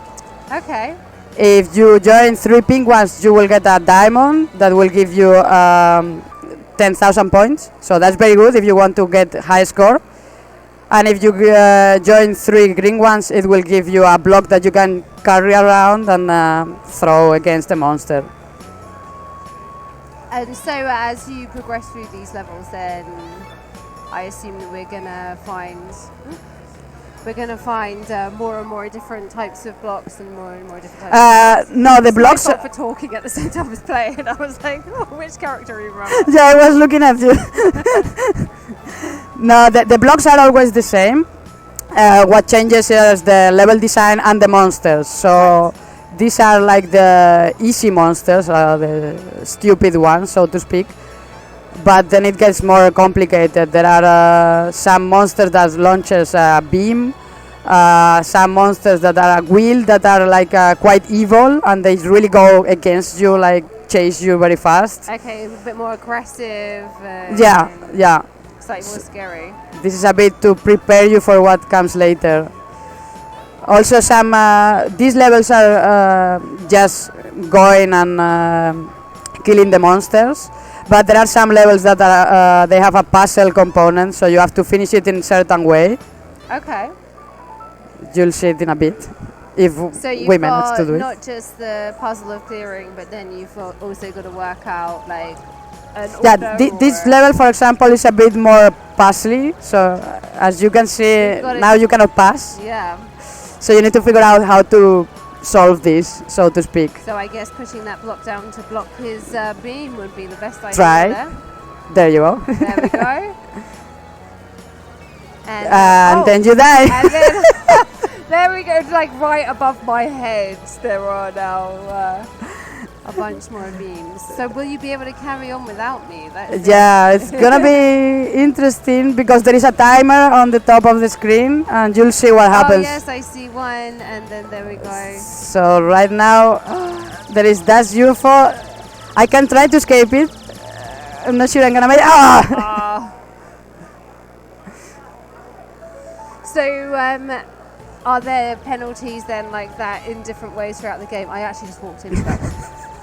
Are there penalties like that throughout the game as they come in to like keep the like blood pressure up to keep you like, oh, quick. Otherwise it's too easy. However, we're gonna have an easy mode for kids that won't have any timer, so it's a bit less stressy for them. So if you just want to just play around for a bit and such without stress, then you can also do it. But the main game mode will have that. Otherwise, really too easy. So you've done these levels as they go through. Do we get to boss fights? Or Yes. So that was it. So each world has 10 stages, and you made it to the high score. So you can put your name. I can't believe I made it to the high score with that terrible performance. I don't believe I played half Well, the time. you didn't do that bad, as you can see. You're in there, so. Yeah, I feel like you must have reset it just before you came out. No. No. The score number 7 is from yesterday, so I didn't reset. I didn't even make it. What is this? What is this? You get extra points for dying. I don't know. No, I think it was the diamond before. Oh yes, I did get quite a few diamonds actually. There you go. That's why. There we go. See, that's the hack here. Like if you want to win at this game, you get one Definitely. So as I was saying, there are 10 levels per world. And then at the end of the world there is a boss fight, and then there is a video about it in the intro. I don't know if we're gonna get into it, but the boss fight is a bit different. So there are no blocks on the stage. Then the boss goes flying around, and at some point he punches the floor. Then the blocks fall, and then you can hit the boss with the blocks like any other stage, and you have to hit him 6 times. Okay, so you've got 10 stages to get to the boss, and then how many different worlds are there in 5. Scotland right now, yeah? 5. Well, right now there is only 1, but there will be 5. And where does the story take Pushy and Pulley? Well, they can escape, recover the spaceship that is broken, so every time you beat a boss, you will get a piece of your spaceship that you can fix, and then at the end you can just go home. Fantastic. It's really fun, right? Let's have another go and see if we can get Let's our see. way to the boss. Let's see if we can make it. Okay. And don't pick that many diamonds. I do what I want. No. But it's my game. Well, you can get the diamonds too. I'm not stopping you. I'm not stopping you. Yeah, we probably will change a bit the diamonds because it's really too much points. It's like 10,000 suddenly. If you look now at the difference of score, it's just insane. Or we maybe leave it like that. That's it. Yeah, Nobody that's stops you. You're right. More diamonds right there. No. Oh, that was it. I didn't see him. Oh, you're not going to leave me to complete this. Now you have to do it by yourself. Well. Now you have to play instead of doing diamonds. Who says I wasn't playing before? I'm having just the tiniest little bit of difficulty, unfortunately, manoeuvring my poor sub. I'm really sorry for that. Yeah, I'm really sorry. Your fault. This is a hardcore mode. It's all my diamonds I've been going for.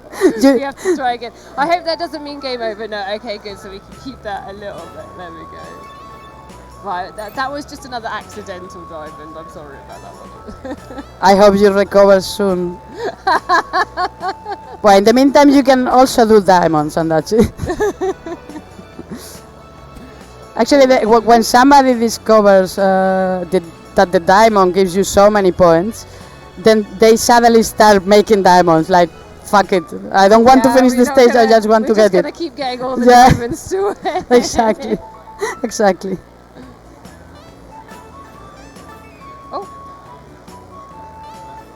I'm sorry, I've left It's you with all okay. of those left. I'll try my best. You'll see now it'll be 3,000 diamonds later. They Yeah, just look say at that. diamonds are a girl's best friend though, so Yeah. it's not our fault. I don't mean to gender stereotype right now, but like. But no. That's it. That's well it. done. Well done. We can take that 1 star. Okay, now Okay, be we've got careful the with the beam. I'm going slow with my thumb. Be careful. I'll take care of those then. Where? There we go. That's Okay. it. That's it. Now it's safe.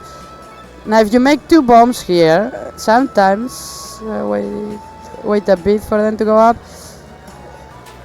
Ah, didn't really work that well. Oh, not too bad. We still got rid of 2. I was looking at. Lily. I was looking at you. What happened? I'm like trying to like move to the right. That's the most difficult way, I think. Like up and right are like pretty difficult ways to go. So now in this stage, you already learn what happens with the beams. So Yeah, we have to be careful of that when we're. I guess maybe I can just kill him straight up. There we go. and there is a guy here we cannot One really see, but hiding. He's hiding behind that head. Look. behind us, but sneaky. So now we introduce a new enemy, which is a purple wheel. They are really dangerous. Oh. Because they Oh my goodness, I can't imagine this is going to go well. Yeah, there you go. I'm literally like trying to move. Or maybe I should do it upside down. Maybe that works better. You again made it. It's all those diamonds, you see. This So is- it looks like I'm terrible at gaming, but secretly I'm Look at really that. This is ridiculous. Look at that. Level 4. Number 4. Yes. That's what I like. Let's get that name right on that scoreboard there. Oh my god. I'm the creator. I'm not even there. There we go. I'm so pleased about that. So I put myself out of number 7 though. Oh, I've gone down into number 10. Yeah, of course. Because if there is a new entry, it will just go down, move the others. I thought I was number 7 last time though. That's the thing. Maybe I But was now you are number 4. Yeah. That's not that no, bad. Look, I'm not upset about it, believe me. I'm not even there. It's your diamonds. So let's have one more go and see if we can get to that boss mode. So Let's see. This time for real, eh? yeah, we'll like really do properly. No more diamonds for you.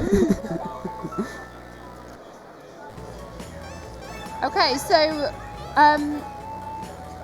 we've got this demo that you've got this one world that you're putting out to people. What's the feedback been so far? So far, very good. We probably need to balance a bit because there are some stages that I really think is difficult. But other than that, everybody really likes it. It's quite fun. I think that usually happens is when people reach to the level with the purple wheels.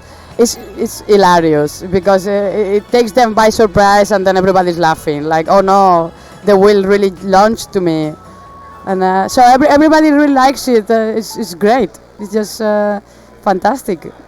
Also, parents with kids is so cute to see them. Like sometimes the kids are teaching the parents to play, and sometimes the other way around. So it's really nice.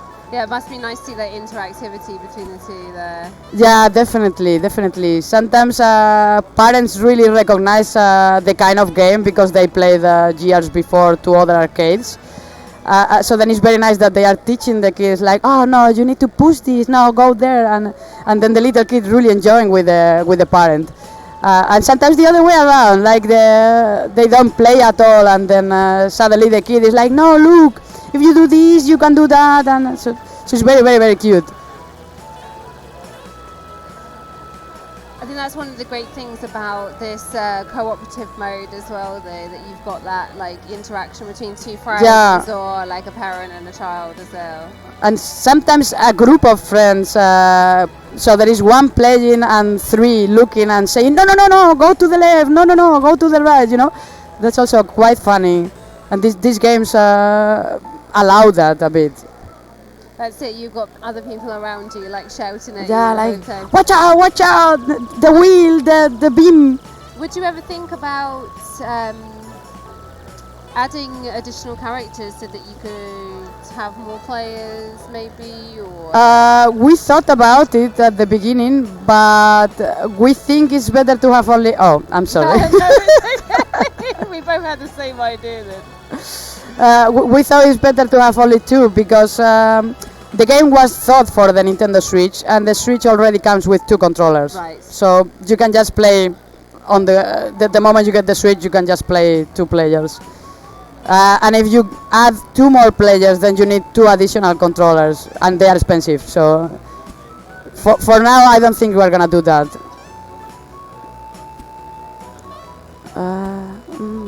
I'm a bit scared now. Same here. Yeah, this is getting dangerous territory. Okay, all the wheels are dead, but not the green guy. Well done on the wheel. Okay, I'll try to save it. Take me now. I'll really try to save it. Yeah, you can do this. You can do not this. sure. Okay. 3 seconds. It's getting hard. No, no, no, no, no, no, no, no. Oh, come on. You can do it. Oh, that was so close. But we still have 2 lives, so we can maybe make it. Maybe. The next stage is even more difficult. So I'm not a fan of these wheels, I swear. Nobody is. Only the game designer is. Oh, look at that. Oh, we did it. There we go. Right, just the green guys left. They are the evil wheelies.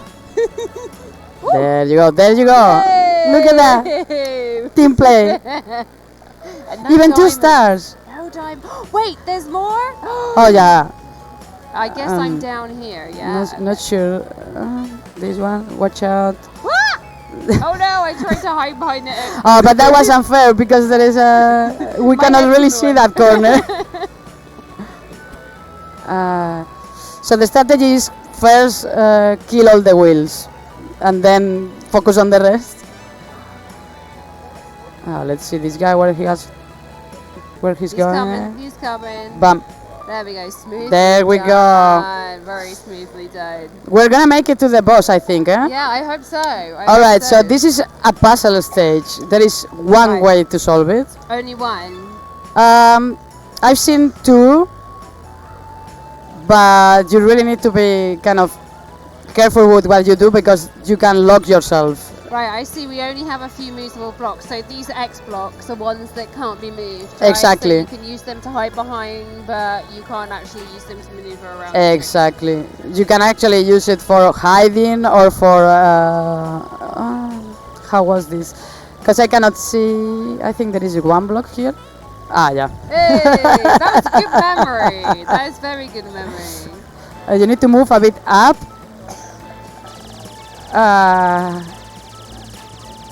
Oh my god. Oh my god. No! I'm not sure how we get that last guy up in the top bit though.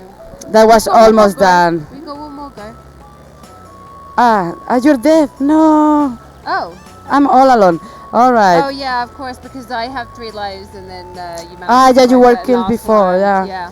So, well, when there is only one player, it actually gives you some extra time, so it's a bit easier for you. So you've got a little bit more time to solve that. You're not getting penalized for. Yeah, otherwise it's very hard.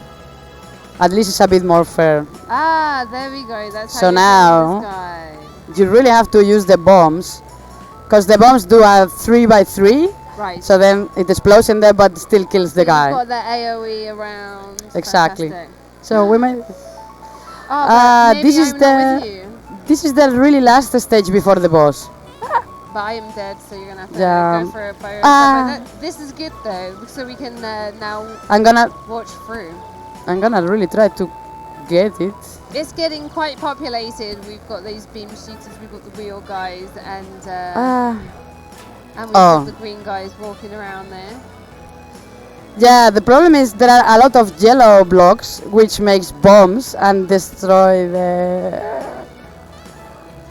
others. The other blocks, so you're very quickly going to run out of Yep. ammo. Well, it's the last stage before the boss, so it's meant to be difficult. There we go. That's Let's it. see the boss. Let's see the boss. We And the have music of the boss just is. a few minutes left. Let's really quickly do the boss. Let's try. So as you can see, there are no blocks, only these grey ones. Right. Now he punches, and the blocks fall. So I'm gonna try to hit him, but it's a bit difficult because, as you can see, also he's moving randomly. So the blocks that fall are always going to be random as well. So you've got that additional. Yeah, correct. Come on, get close. No. So you can solve the puzzles in the levels as you go, but each time you fight the boss, it's going to be slightly different. Yeah. That difficulty. Yeah, the boss is really random. So right now we're very unlucky because I'm really trying to find a way to hit him. Oh, that was close. I'm gonna try to. Also, if the blocks fall on top of you, oh come on, it will kill you. So, no, Jesus, you have to hit him kind of in the middle. No, now we're gonna just die.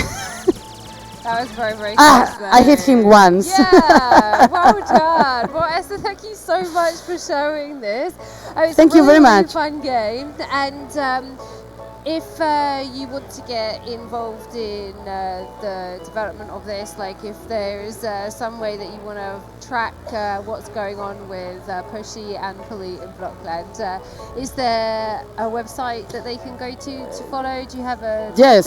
Well, we have our website, which is pushyandpulley.com. But we also have a Discord server where I am in there 24/7. Well, no, because I sleep, but but I'm available to answer any questions. And that is also called Pushy and Pulley all together. So if you want to enter in there, just discord.gg/Pushy and Pulley. And if you enter our Discord server, you can also access the private beta, which is similar to this demo. Fantastic. Well, thank you ever so much, and good luck Thank you. with the awards. Thank you very much. Thank you for having us. Oh, you're very welcome. It's so fun. It's so fun. So that is one of our last out of the showcase for today's finalists. In a couple of minutes, I'll be back with one more of our nominees.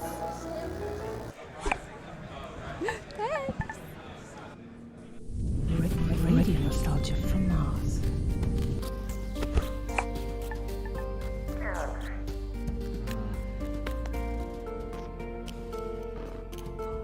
Hello all you Martians out there. It's your turn, fixed foot soul, with a bit of that old world flavor. You're tuned to Radio Nostalgia from Mars. Breathe easy, kick back, and readiness.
So here we are back with our last Indie Prize Showcase finalist of the day. We have Greg and Bibi here from Salt Castle Studios with Chapeau. Yeah. So again, we have another exciting announcement. As we have been streaming this afternoon, the nominations have been going up outside the India Prize Award room. And also, Greg and Bibi have found out that they have also been nominated. Yeah, we have. Actually, quite surprised congratulations. about it. Yeah, thank you. Yeah. So obviously we're aware that there are a few different categories available for our Indie Prize Awards this year. If there was any particular award category you would like to take home the most, which one would that be? Well, the best would probably be the multiplayer category. Yeah. But we also wouldn't say no to the family game one. Right. Yeah. So I guess that's given me a little bit of insight into what we're about to experience now. So talk me through Chapeau. Yeah, so Chapeau is the game we're currently developing, and it's basically a 3D platformer party game where basically you and your friends, you each play a hat and you compete against each other in different game modes. And at its core really is the whole player movement of the game. Okay. So all of the game modes, all of the mechanics, the maps and everything is built around the way you can move through the maps with your hat. But I think it's best we just show him. Oh, absolutely. Yeah, well, let's have a look at some multiplayer. So this game doesn't have a single player mode. Do you have a campaign mode? Or? We're currently, we do have bots, like PC players. So you can technically also play it by yourself or like with, let's say, just one or two friends and fill up the lobby with the rest. We're also planning on making like themed kind of preset battles where you play against the HI. So in that sense, it's kind of like a single player experience, but we very much focus on the coming together on a couch and just having a good time beating. Right. And how many players can you? Up to 4. Okay. Yeah. Fantastic. Right. So we've got 2 players here. Bibi and Greg are going to show us through. We've got some game modes here. So if you want to talk us through what we can select. Yeah. We're going to start out with our most beginner-friendly mode, let's say. It's kind of like a territory control. You need to jump on people's head to color them in your team color, and the more people you control, the more points you get per second. But let's just first take a look at the controls. By the way, fun fact, all of our maps are actually inspired by old Austrian city centers or like points of interest. So, for example, we'll have the Salzburg Fortress, but also the Vienna Ferris wheel. That are some interesting places. I'm not sure about the moon base, though. I didn't realize the moon was in Austria. That's I'm sure you're going to give me some kind of insight here. That's a little hint to the flavor backstory, so to say, of the hats. But more to that later, if we get to it. I'm jumping the gun now. So, we're gonna start out on the most classic map, our old Vienna one. I love this. You've got them on a hat rack. That's perfect. Yeah. Obviously, we had to make a hat rack, right? I'm loving this like continuous, like light-hearted sense of humor all the way through. Yeah, we really wanted to make it like accessible for everyone, also from the art style and everything. So here you can actually, like Bibi's already doing, cycle through, pick a hat that you like. There are like different ones, light ones, medium ones, ones that are very heavy, like this diver goggle slash casket here. And depending on the class, so to say, the hats behave differently, like they have a different kind of gameplay to them. Okay. Our most classic obviously is the hat. And you can also go through and like pick some skins, like some cool ones and some cooler ones. But yeah, let's just pick this one. It's one of my favorites. So there's a real customizable element to the game there as well. I mean, so everyone can really show their personalities through their hats. Yeah. And I mean, eventually we also want to give people like things they can unlock by playing, just to give them motivation to play more, like no microtransactions or whatever planned, if anybody was afraid of that. Just pure playing and getting something for playing.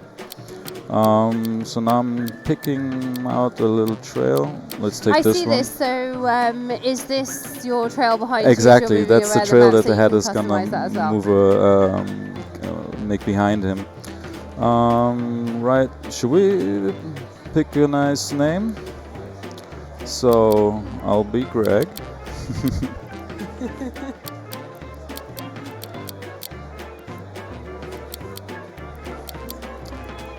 Right. So let's go. So the movement, like I said, it's kind of like our unique thing about the game. One thing that we want to give people a unique experience with. And so we try to make it like with a lot of depth. So it's also interesting and fun to play it over a longer period of time, get better at it, and try to improve your skills. But obviously, since it's like this kind of party game and like meant for everyone, we also try to make it very accessible. So basically we developed the controls in a way that you can dynamically add mechanics to them to make them more complex and more rewarding. But at a very low level, you literally only need the 2 sticks, which function like in every other third-person game, and the 2 trigger buttons. With the right trigger you can jump, and when you're in the air you can see you get this little target reticle, and when you use the left trigger button you dash where the target is. So with that combination you can move through the map by jumping from head to head, which obviously that's where a head belongs, so totally normal. And when you keep the right button, like the right trigger pressed, the head will automatically want to keep jumping. So you have like a kind of auto target. Exactly, like a lot of kind of assisting mechanics to make the movement as fluid as possible. So what happens is you also get this very flow-esque feeling when you play. And getting faster, and the movement itself already is like very rewarding. But on top of that, you're gonna be able to use a couple extra movement mechanics. For example, something like a stomp when you're like high up in the air and you want to get down quickly, or something like this flip here, which lets you kind of change direction, retarget your movement, and bunch of other things like wall sliding, using certain elements as bounce off objects, like these things here. And so you've got a really interactive environment. Exactly, as well. yeah. Also, if you see it in the kind of platformer aspect, our platforms basically are the humans that are roaming around. So I see that we've got red, blue, and then grey. Exactly. Obviously, your objective is to get most of them in your own colour Right. there. Is it possible to steal from your opponents their colours, so you can jump around and recolour them with your... Yeah, definitely. Like, it wouldn't be fun if you couldn't do any PvP, right? So... And in a family game, there's nothing that starts an argument better than a bit of PvP. You know, it doesn't always have to be violent, but a little bit of showing each other who's better. Some healthy competition. Exactly. So, yes, you can take away other players' colored in or tagged humans. So basically, like we introduced a little bit earlier, in this game mode, Color Craze, it's about coloring as many people as possible. So on the bottom of the screens, you'll see these dots, which represent your resource. And for each color for each human you tag, you're gonna spend one of the resources. Right. And do these resources replenish over time, or do you need to do something to replenish them? They replenish over time, but you can also jump through these bubbles, like Bibi just did, which will then completely replenish your resource. Ideally, You're gonna use the replenish over time feature, and while you're waiting, you're just doing PvP, because you can also use these boxes here. They give you, similarly to how you know it from Mario Kart, a random item then can have offensive, defensive, or other purposes to it. Is that what we're seeing down in the bottom corner? Obviously, we're covered over this side, but I see over, well, it's this side here. We've got a bone in a little blue square there. Do you want to explain to me what those power-ups do? Yeah, let me show you. Yeah, maybe just use one, but just stay here. So, for example, the bone, that's lovingly called Shoe Hound, which is literally a mixture of a shoe and a hound. And when you shoot it off, it's gonna try to find an enemy player somewhere in the distance and chase it down. That's one of our offensive items, but there are like a lot more. So the best thing would be just to like pick them up, try them out, see what they do, and get the gist like this. So we're gonna restart the game right now because the timer was running out. So back to the game mode. Like I said, now let's play for real, BB. I won't let you win this time. I was going to say, like, BB was like really smashing it just then, but I'll let you off because I was distracting you with a lot of questions. Well, no excuse, so this time. That's it, and now you're not having to concentrate on talking to me. I can see that we're like speeding up. There's a lot more faster paced gameplay going on there. There was a lot of relaxation earlier, so. So, I mean, you can really play it at your own pace. Obviously, the best time you'll have with the game when you're playing with players of an equal sort of skill level. But usually when friends are coming over to play, it takes them about like one game, one session, and then they kind of into the controls and are able to play the game pretty solidly. So what BB and I are fighting over just now is one of the uniquer humans. I saw that there was action bars on the top, like is that timer of who gets to Exactly. This is like a special human that can spawn randomly every couple of seconds, and by conquering him it gives you like a little buff. On the right side you can see BB, she still has these two bubbles on the top. And they're basically like an AoE sort of. So she can spray her paint over. Which does make a big difference in the game. Does each of the hats themselves come with unique abilities, or are you set at a kind of zero other than your physics?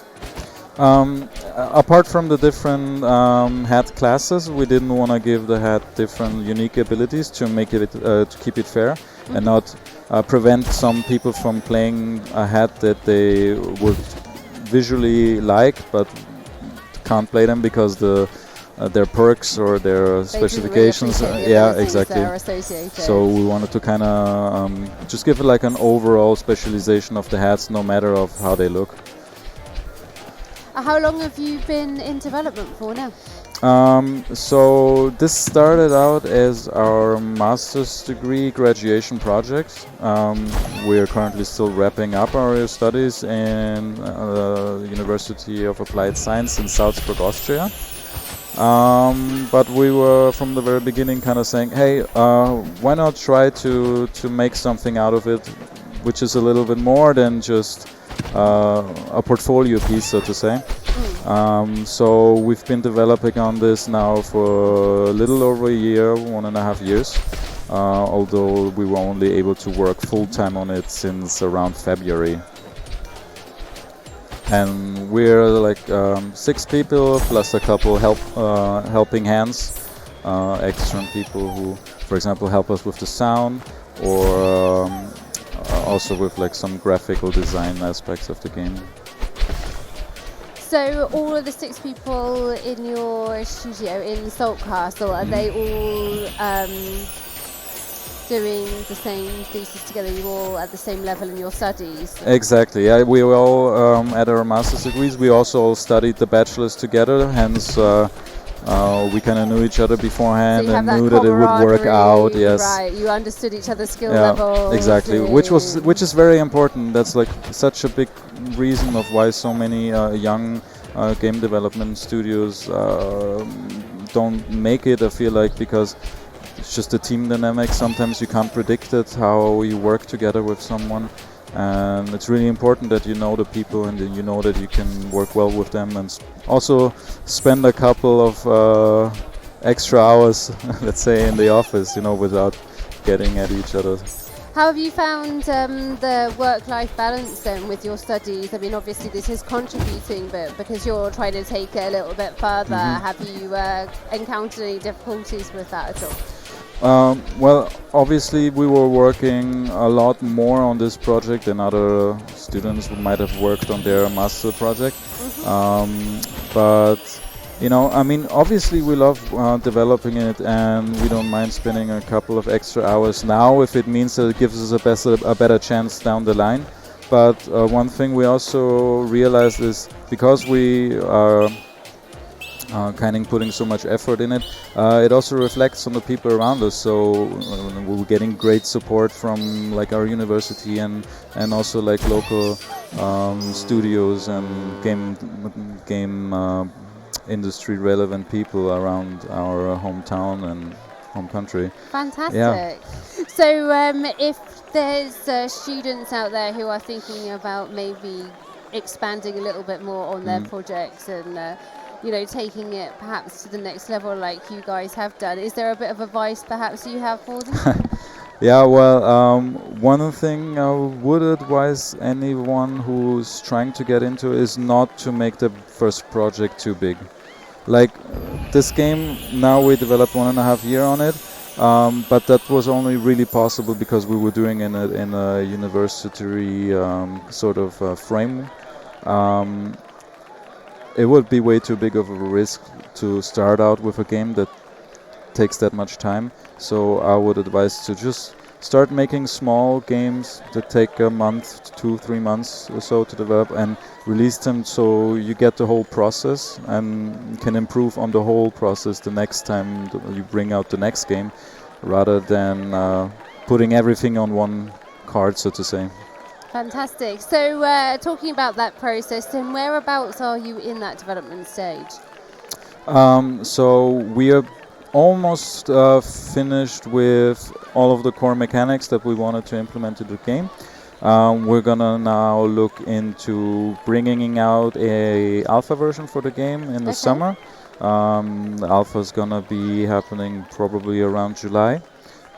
So if anybody's interested in trying out the game, you can also find our Discord link everywhere on social media and on our website, saltcastlestudio.com. So if people are looking for that, then you have a website. Is that Salt Castle or is that Chapeau? It's saltcastlestudio.com, and on there's like everything you need to know. Fantastic, fantastic. So we are coming to the end of our day streaming here at Casual Connect, and you are our last finalists, nominees now of the day. So thank you ever so much for showing us through this. Before we leave, is there one thing that both of you would like to say? What's your favourite aspect of the game? The favorite aspect of our game?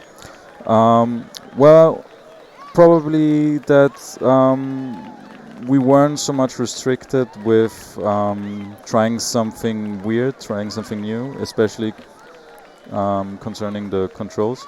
I mean, it's kind of like an odd way to move around your character, but we just tried it out, and I personally think it has a lot of potential. Fantastic. And BB, your favourite? What's the question? My favourite game?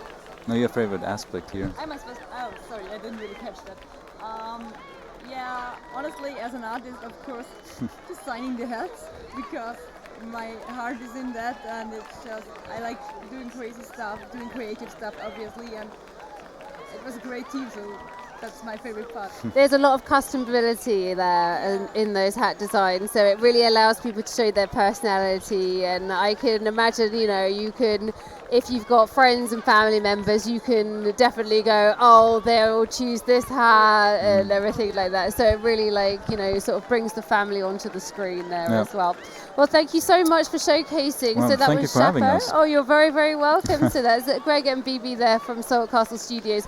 If you do want to get involved in the alpha or just watch along and find out how this game develops, then you can go to saltcastle.com and their social medias and follow them on their Discord as well. So that is the end of our streaming for day 2 of Casual Connect. We have now closed the voting. I think you've got 4 minutes if you're running down the stairs if you are at Casual Connect. So we will also be tallying up our Audience Choice Awards, but the nominees have been announced, and we will be streaming tomorrow for a few hours in the morning until lunchtime before the Indie Awards themselves. So I've been Amy Rainbow, and this has been Casual Connect's Day 2 Indie Prize Showcase. Thank you for joining us.